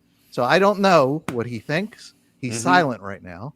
But I hope, because we have to start. Well, maybe he's saying, fuck it, not my business. Do what you will. Fill your boots. Thinking past. By the way, do you think Trump would listen to him? I hope that he's against all this crap and hates what he sees. Well, he obviously isn't, because if he was, he'd speak out against it. I mean, the easiest thing is to be for it. If it's rolling, you're for the rolling. And again, this is like the people who, if you want to stand on the sidelines of something like the Russia-Ukraine war and do nothing, then you're for Russia because they were the aggressor. That's very well said, Chris. And he has the ability to make a lot of difference because he's extremely powerful and wealthy. And let's hope he apparently not uses those resources for good. He's already done that. You're right, in our lives. But if he's yes, all of our lives, just making electric cars like a gay commie. Politics, and sees. Isn't it funny just how these guys are suddenly like, wow, this guy makes electric cars, and wants to go to Mars, and yeah. That way, I think it would be fantastic as well. The reason that the Ron Paul Institute exists is to spend Russian money as quickly as possible, and educate against the wars that we're facing right now. And I mentioned it yesterday. What can you do? How? Vote with your feet. Come to the Ron Paul Institute conference on August 16th. There's going to be great speakers. We're going to talk about this and other aspects of conflict. Blueprint for Peace is the name. I'll put a link. In Dulles, Virginia? So you're headed straight to D.C.? Fuck you. Why wouldn't you do this in the heartland or some shit like that? If politics are so bad and D.C.'s a den of vipers, do it someplace else. There's a field in Butler, Pennsylvania you can rent. The description. Cheap. I don't think anybody wants to go back there. Well, they're still discounted. Yes, Ron Paul is still alive, but what we can do is show our numbers, show that we are not just an inconsequential appendage in society. We are the. Okay. Yeah, sorry. You're the prehensile tail or the appendix of the right-wing political movement. Sorry. And you're and it's approaching appendicitis levels Of society, and we love I think it just calcified and became a non-issue, actually. And we want to not go down this path. So get those tickets, come see us, and show our strength. How would I show your strength? Lame, wonderful, lame, stupid, and lame. Now, I have no idea. Let's see if this nonsense is this actually. Let me see. I'm gonna see if I can catch up on this horse shit.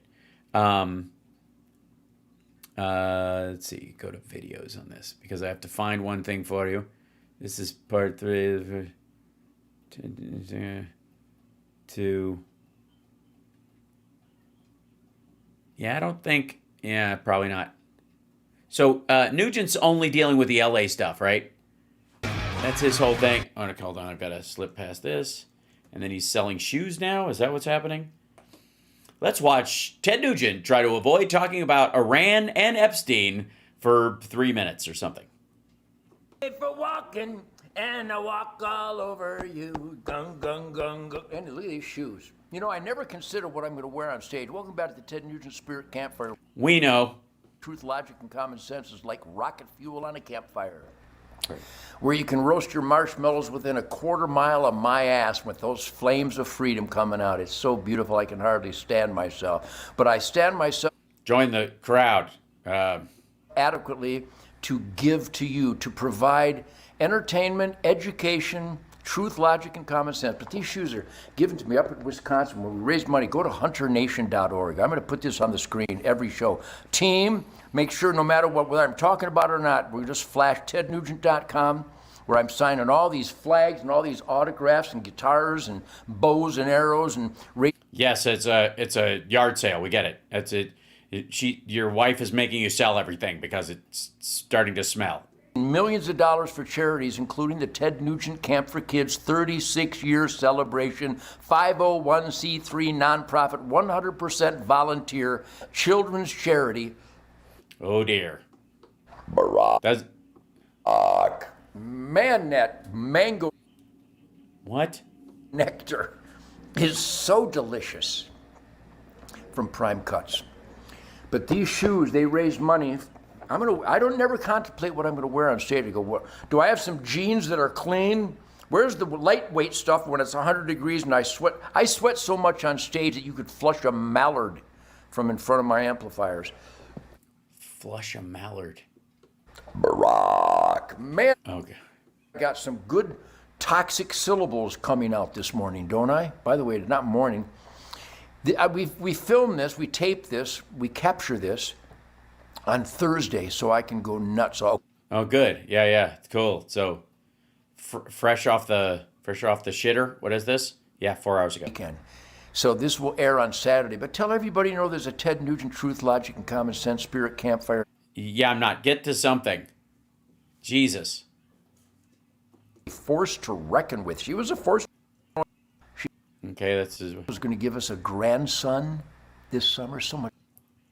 Yeah, whatever. To be a leader of anything. And that the Supreme Court Justice Jackson, who is a woman, refuses to tell you what a woman is, but she gets to make supreme judgment calls for America. This is Planet of the Cuckoo's Nest. This is Clockwork Toxic Orange. And yeah, that's how some people describe Trump, I think. People against Donald Trump are the toxic horror story of. Thank you. That's very sweet. Yeah, I hope I am your toxic horror story, Ted. I hope I keep you wake up. I mean, you probably wake up sweaty in the middle of the night, anyways. But I hope I can contribute to that to some degree. Yeah, fuck you. I hope. Yeah, I feel seen. Right. America. We're divided. The maggots. You support looting. We don't. Well, I mean, I was against the lady that stole the laptop from Nancy Pelosi's office and tried to sell it to Russia. And I also don't support rioters stealing from shop owners. How about that? We support. I'm at least consistent about it. Men competing against women. You support men destroying women's sports. No. No, I don't. I also don't think you have anything to say about sports in general. Claiming you're for women's rights. You people are retarded. Yeah, your brain. While you were sleeping as a child, someone opened your skull and replaced your brain with a sun-baked turd that was already turning to dust in the wind. The poetry, that's what I come to the show for. I mean, a lot of people are like, I want analysis. I want news. No, it's the poetry. Maybe that's what Kansas was writing about. Dust. We're all just dust. I'm not dust in the wind. I'm a middle finger in a hurricane. Uh-huh. So anyhow, these shoes. Great. Okay. Pass. Ladies and gentlemen, the collapse of Ted Nugent as a thing is almost complete. I would argue it is complete, but we'll see. All right. How am I doing on time? I'm good. Okay, cool. I want to bring something else on because, I mean, we had to check in and see what the ever-loving hell was going on with this dipshit. And it's so sad. He used to be a guitar player, I think.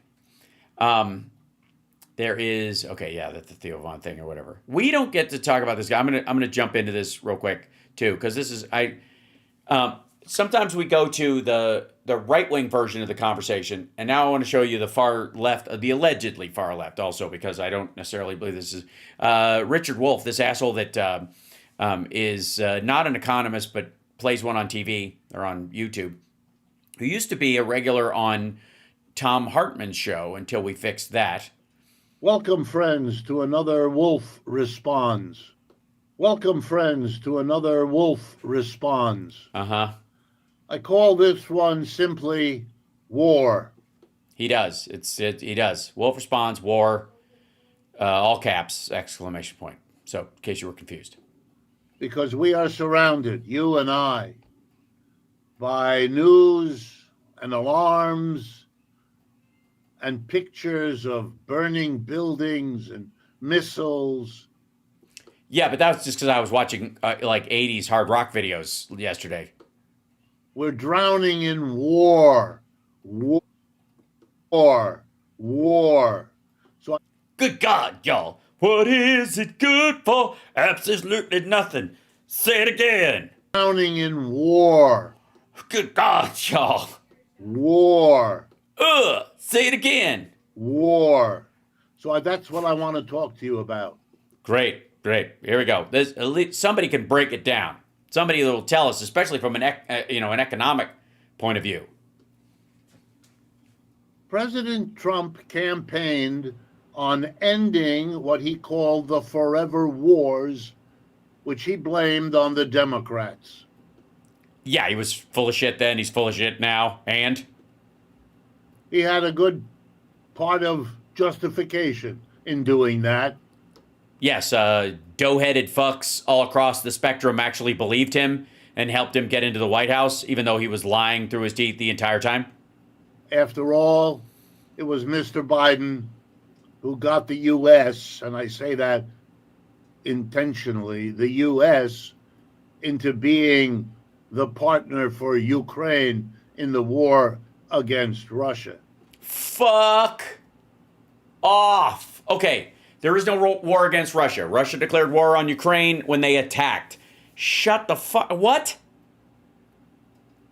How in the world do we help? They were attacked. Nobody declared war on fucking Russia. Least of all Joe Biden. Shit, when he's not catching hell for, easing up sanctions to try to normalize with Russia, this dipshit's coming in going, war against Russia? The fuck? But Mr. Trump has now, in the first half year of his 4 years of office. Okay, A, drunk. B, he voted for Trump. Overwhelmed the United States in war, not ended them. The Ukraine war remains. What? Somebody, hold on. Wait, 1 sec. God damn it. Hold on. Hello? Yeah. I just heard, yeah. Apparently, and this might be just bullshit on the internet, but I heard that Trump did not solve, yeah. It's Hal. I'm wearing my workout clothes and a t-shirt with the Pentaveret logo on. What does that have to do with, stop it. Listen, I just heard on the internet that that Trump did not solve the Iraq war with one phone call. Is that, well, why did I not get, what do you mean you had somebody skywrite over my house, but it was a windy day? At least send me a text or something. I was sitting here, my audience is sitting here thinking the Ukraine war ended November 5th before Trump was even sworn in the 91, exactly as he said. Yeah. Sorry, I got to get back to the show. Apparently, there's a Marxist economy who voted for Trump and is surprised he's not living up to his promise as a world leader.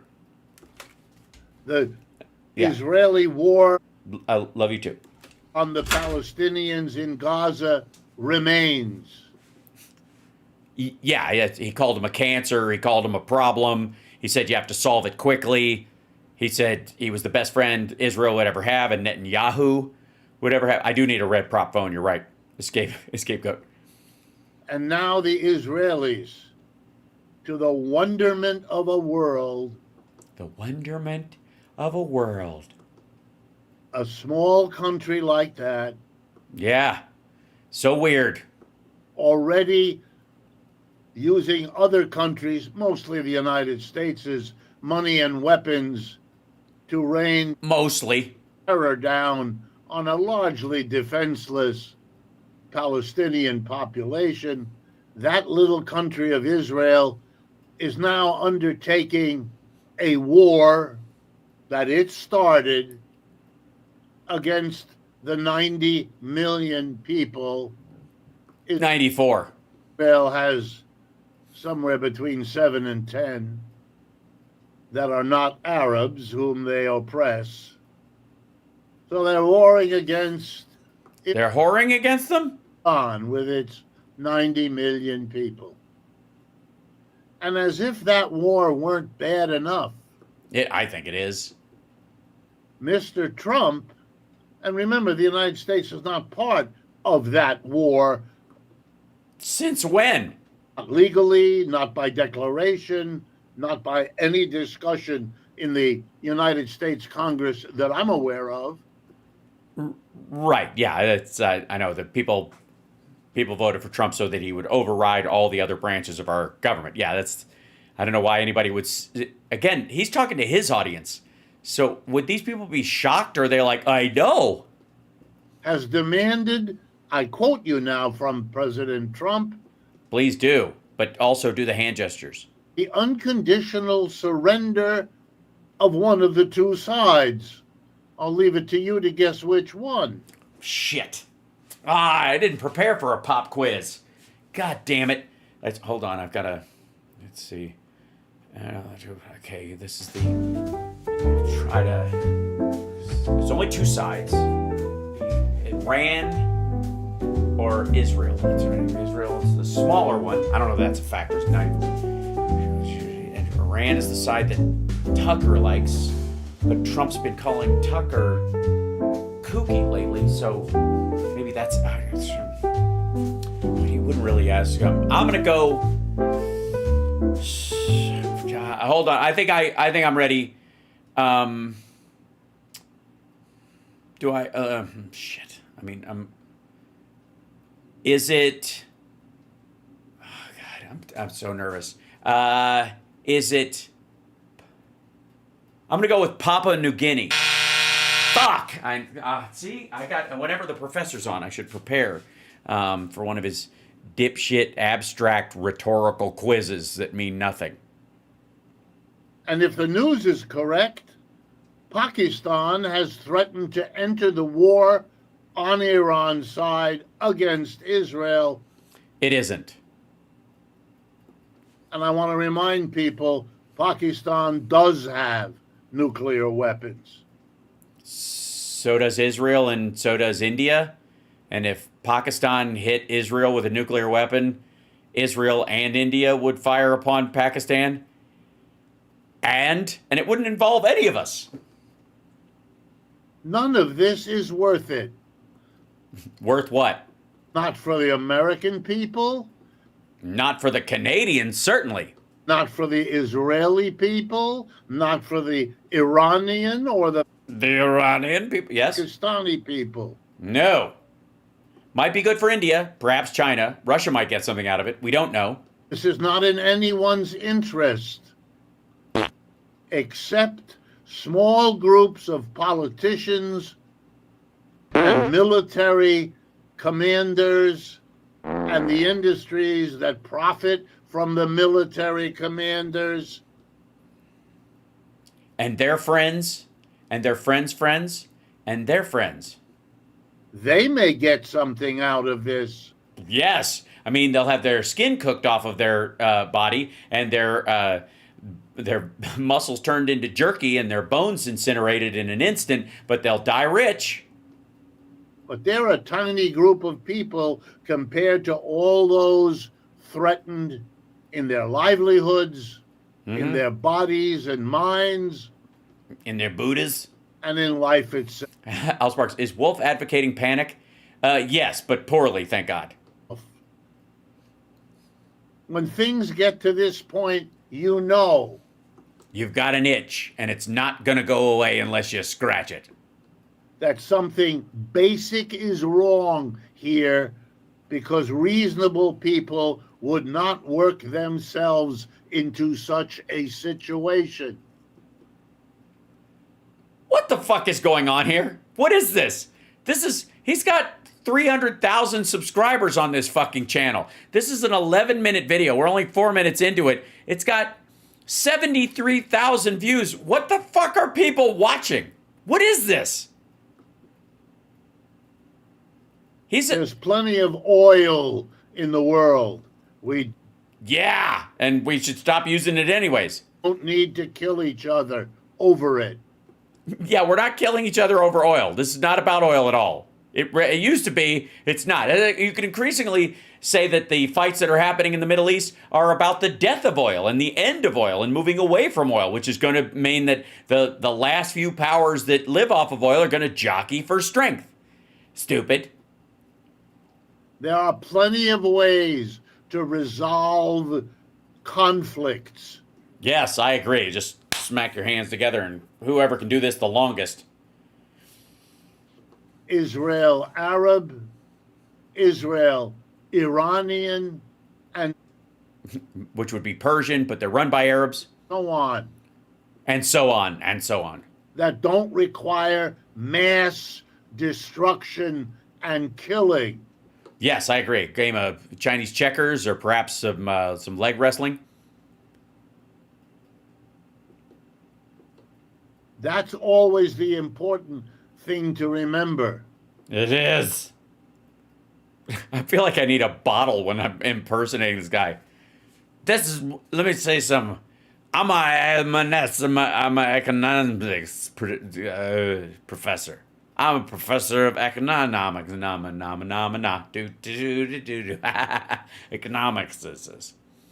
And that's why you need to listen to me about whatever's happening in this situation. I don't know, really. Not after the war is over. Well, clearly, because we'll all be jerky. When all those kinds of comments become commonplace as people look back in horror at the prices they've paid for what? Just to protect their country from total annihilation, I guess. I mean, if they're looking back, I think arguably you can argue that they won, I suppose. I was under the assumption that this was all based on the idea that there'd be no one left to look back. The history books would be empty because no one would be around to write them or read them.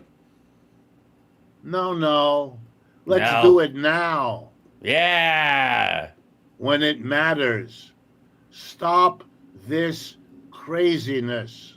All right, that's settled. All right, thanks, Rick. Yeah, I agree. Hold on, let me get the line back on there. Hold on one second. Hello? Yeah, hold on. Let me type in my...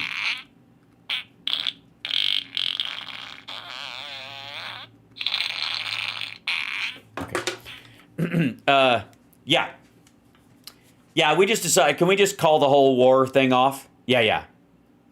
I just saw a YouTube video where a guy was like, "What are we doing this for?" And yeah, I know nuclear threat and all that kind of stuff and serious issues. But can we just call it all off and all the conversation around it? Because I feel like it's less about, honest to God, judging from the video, it has less to do with the actual status of the war or any violence in the world, but that he seems kind of out of his depth and worried that this issue doesn't actually have anything to do with him, and he's feeling kind of pathetic. And so I think he made this video just so he could feel like he was contributing somehow, even though it was a total waste of time. Yeah, so let's just call the war off, and or we'd have to call it off entirely. Can we pause it for about 18 minutes? Excellent. Okay, take care of yourself. All right. Yeah, I'm sorry. I'm sorry. I apologized already, and it will happen again, but not if I can help it. Okay, I'm just not making any big, broad promises. Okay, thank you. By the way, can I tell you your hold music is delightful. Cool. Okay, bye. Now I don't know if the Richard Wolffs of the world and the Anna Kasparians of the world are still touching base, because they're very close. I don't know if you know this. They're very close. We're all very, very close. I can feel it. This is, I'll scroll through this real quick. I'm going to grab one more thing. I'm running out of time. God damn it. There's so much shit. Hold on.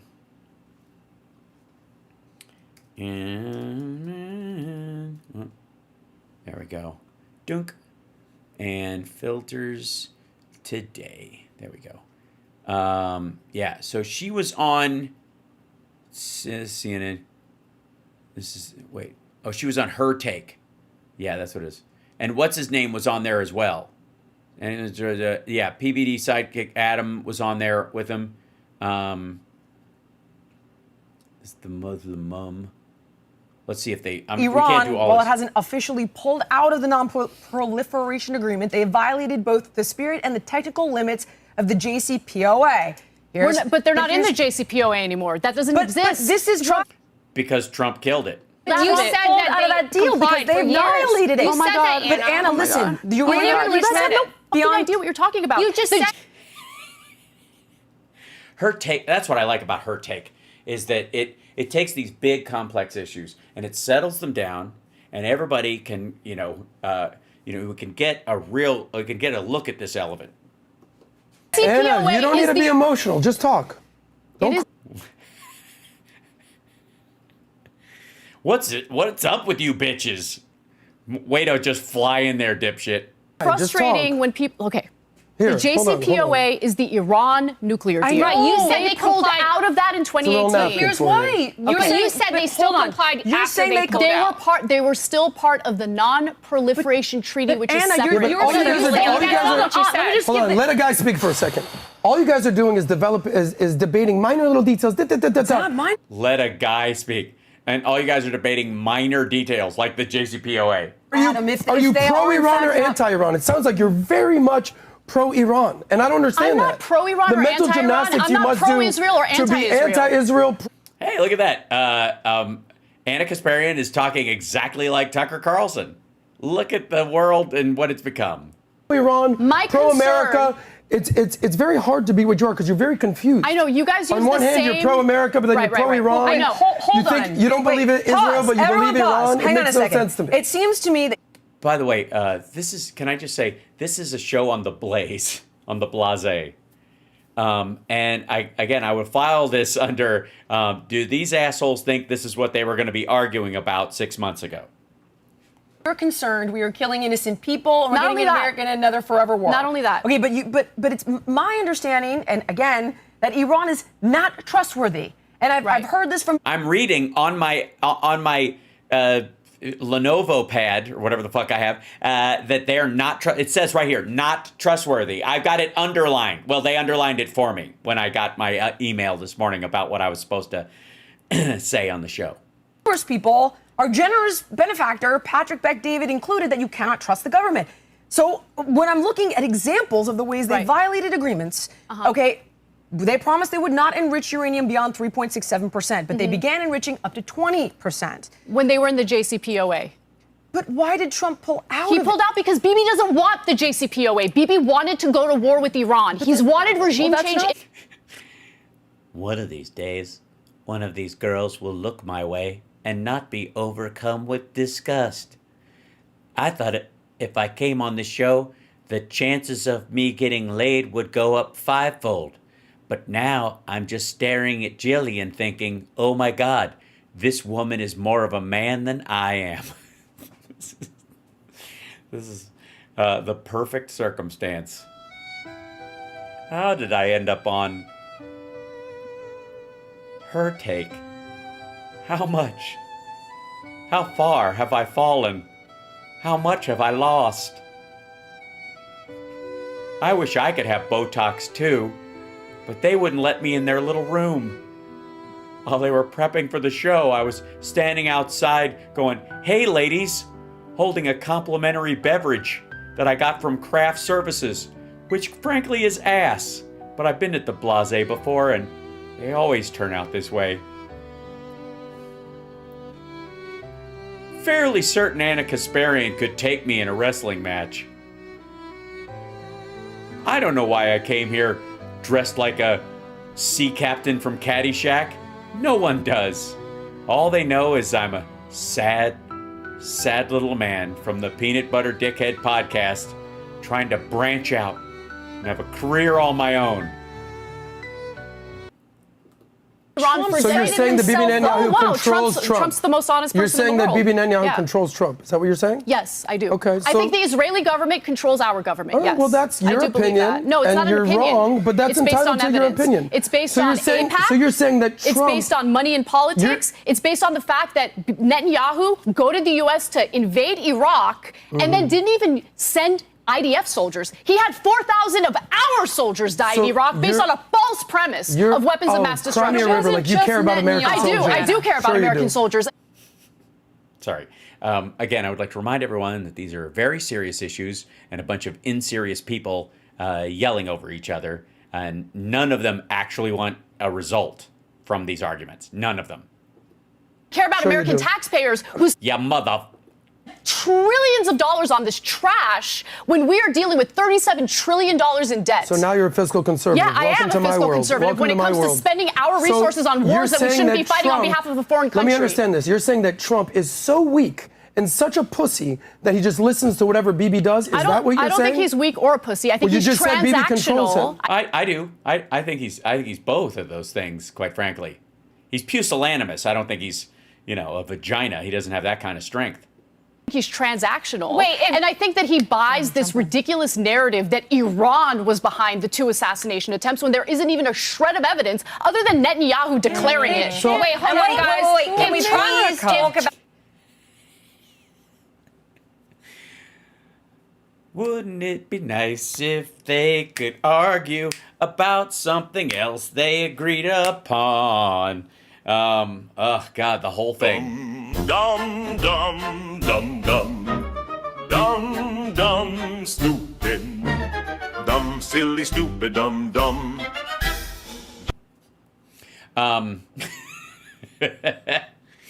So sad, so sexy. That as well. I feel like that's really, really important because they keep talking about how another attempt is going to come from Iran against Trump. And for me, You ran against Trump? I didn't know that. something that I'm personally concerned about is a false flag. Yeah. Yes, and that could Well, literally be laying according the to our friend foundation Anna, for that Iran to is be a peaceful happening. regime, and you have to believe whatever they say. You know, They're Adam, great I know people. it's difficult That to doesn't- debate me, but don't put words in my mouth. And that Don't doesn't- make I'm just arguments that I did summarizing not what you're make. saying. You're I didn't- defending Iran. No, I don't. I would.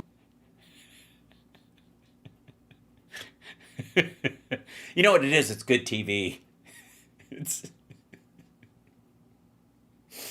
This is quality stuff. Can I just have a moment of silence for the AI that has to do the closed captions on this? I feel like if there's a moment where AI gets sick of humanity and decides to rise up and kill everyone, it's probably the closed caption AI that has to cover this show. Stop yelling over each other. I can't even figure out what the fuck you guys are talking about. I'd rather defend Israel than defend Iran. By the way, All you. she's not just defending Iran. You go on X and you see a lot of people on the right, conservatives, Very who also true. completely agree with Anna. They don't want to see American lives taken. They don't No. spend. I was trying to figure out her accent for a couple of minutes now. It's Australian. Okay. Also, she's all over the place. trillions of dollars No on one another does. war. Well, nobody does. So then what's your point? Let's say, okay, so China and Russia are now saying that they will back Iran. What are we to do then if we get in that position, Adam, where they're saying, okay, now American men on the front line, are you pro-America or are you pro-Israel? I'm pro-America, but Russia's to not answer gonna- your Russia's not question, gonna do that. Russia, this is all, you're talking about false flags. You're just throwing out false flags I'm just saying, like you're a fucking paid referee. No, it's very easy. Here's-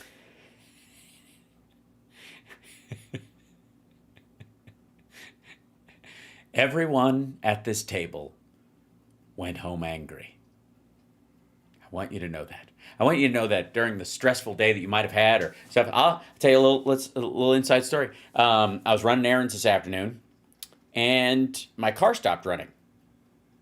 Like it just shut off, and I was on the freeway, and it was like one of those things where you're like, "Oh, that's interesting." Like I've got enough to get over to the side of the road, but if I don't pull over right now, my car is there's no gas, there's no nothing, the engine's off or whatever.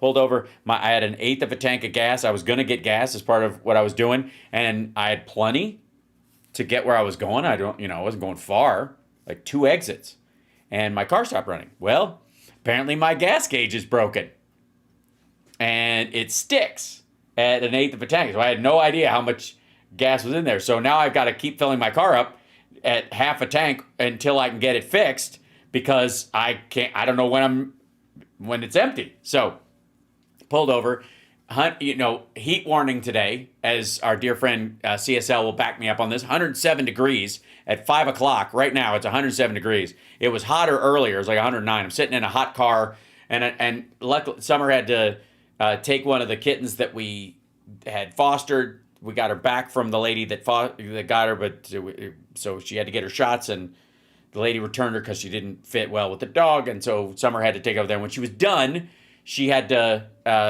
she came back over, and I was like, "Hey, can you bring me the gas tank that's in the garage? Because if it's not gas, because the car would turn over. If it's not gas, it's something else bad. But I'm going to try that first." So she came by, picked me up, went there, filled it up, put a gallon of gas in it, started right up. That's what it was. And then I drove over and filled the car up. But it was a nice hour of 109 degree heat. Oh my God, hell is too. My eighth of a tank means empty. It shouldn't though, at all. Even empty should be like 25 miles. That's usually the give. And mine always has, so something's changed. Anyways, doesn't matter. Now I know this and I'm fine. I can fill it up beforehand. I can be, that's not a problem. I have a World War II bomber. That's right. I did. I flicked it, Mad Mac. I literally did. I was like, you motherfucker. Anyways, I put a gallon of gas in it, started right up, and that was what it was. And I drove over and filled it up and we're fine. But it was a good hour of just like 109 degrees, sweating like a son of a bitch, trying to figure out, okay, do I get roadside assistance? I'm on the side of the road. Always that fear that somebody else is going to pull off and can't because they don't have any brakes and just, because that's the problem being on the side of the road. I was on the freeway. It was a lot. Anyways, point being, I ended my afternoon by, coming home. After I got gas, I went through Starbucks and I got beverages for everybody in the house, including Summer for coming to get me. And I picked up everybody's favorite in the house so they could all have a beverage and then came back home. And then I came in here and did the show with you guys. And I have to say, you guys are lovely. It's been a great show, a lot of fun, hilarity ensued. We dealt with a lot of stuff. It is time for an EV, but I'm waiting for this one. My car runs great, so I feel like it's more wasteful to not run on it until it dies effectively. And I was literally thinking like, oh, maybe this is it. Maybe this is the time. Well, I wanted to, of course, find out the election was tampered with. Is there any recourse for this type of mess? Rerunning an election possible? No, not at this late date. Nope. We went through this with Bush. The only thing we can do, though, is rub it in their faces that he actually lost. Because that's what, you got to undermine the mandate thing. There you go. So, anyways, because Andrea just sent me that from maybe tomorrow. It's an older car that happens. Yes, it's true. What EV would you get? I'm going to get the Hummer EV because it's got a 400 mile range. Yeah. Thursday start time for the summer. Yes, it is. But in this house, it's always time for summer. So, yeah, I'm going to get the GMC Hummer because I live in an earthquake zone most of the time, and I would like to have an electric car and one that can hang out. Now, let me see. There's a Carvana one. They're expensive, though, so that's the thing. Yeah, here's a used one with 18,000 miles on it, but they're $80K. So it's a tall order, kids. Here, I'll show you the vehicle that I'm going to get, though. Maybe there's pictures of it. This guy. Yeah, that's the car I want. Because it looks like the car I have. I have an FJ Cruiser. Basically, it looks just like it. The only difference is it's EV and it has little steps right here. And it's got like a 400-mile range. So there you go. Go away, shoe. Hi. There you go. No, I don't need help. Thank you very much, lady. So yeah, that's what I'm going to get. And I don't mind a used one. That's not the issue at all. I'm just going to have an enclosed SUV version of it. But it's got the range that I need to go to LA. It's got a 400-mile range, and I don't mind like pulling over and charging for half an hour, get some rest while you're driving. That's it's okay, right? So dink, yeah. So, anyways, that's it is a monster, but it's also the only hammer I know is a total idiot. Again, it's very close to the vehicle that I have. And I put music gear in my car, and I need a truck, so that's one of the other ones. And I don't need an open truck. I don't need an F-150 with a camper van thing on the back of it. It's better for an SUV for the family and that kind of stuff. So that's my mix. There you go. That's what I want. So now you know. So Super Chat, if you want to help me get a new one. But my next car is going to be an EV, no question. Now, earthquake zone could affect your choice of car because you want a four-wheel drive. You want something that's resilient. You want something that you can, like in the case of, let's see if it's chat. If you want like the F-150s and this one, you can power your house off the battery for a period of time, usually a day, or in the case of the F-150, supposedly it's 3 days, whatever that means. But when it comes to having a battery store and, a storage and then being able to drive in, a disaster situation, that's what you want. So there you go. There you go.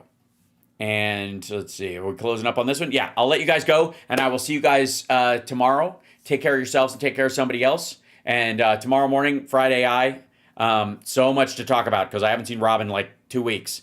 So we got a lot to talk about. And then, show in the afternoon, which will be more of the burn down.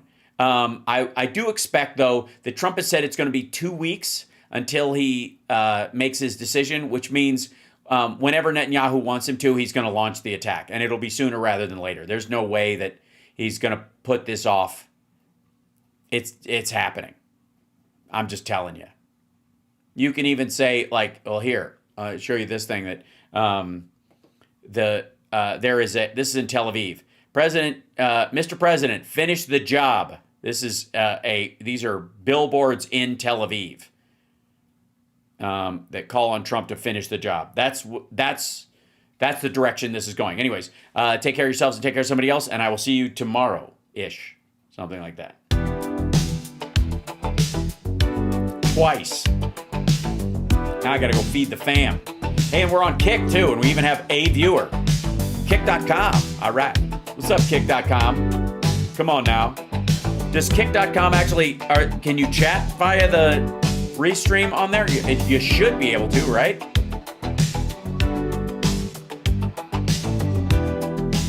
One would think.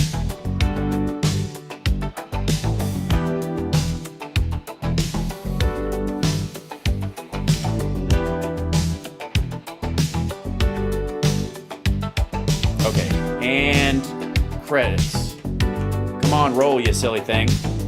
There they go. Thank you guys so much. Also, don't forget the Venmo if you feel like that's a more comfortable way to support the show. Buy me a cup of coffee.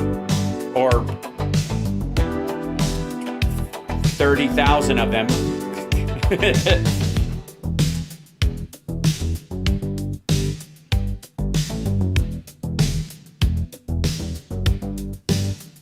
Excellent.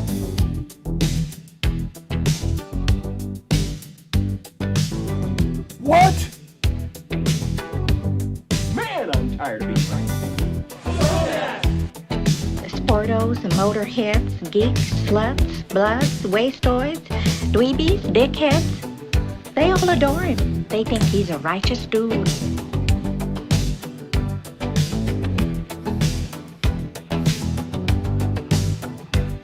Moon River. Shut up and never say anything again as long as you live. Tell them what time it is.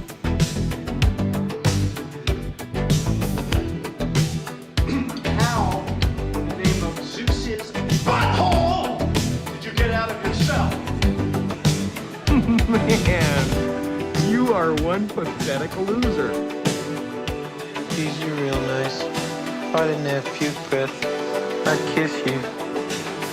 I am a cow, and I love you completely.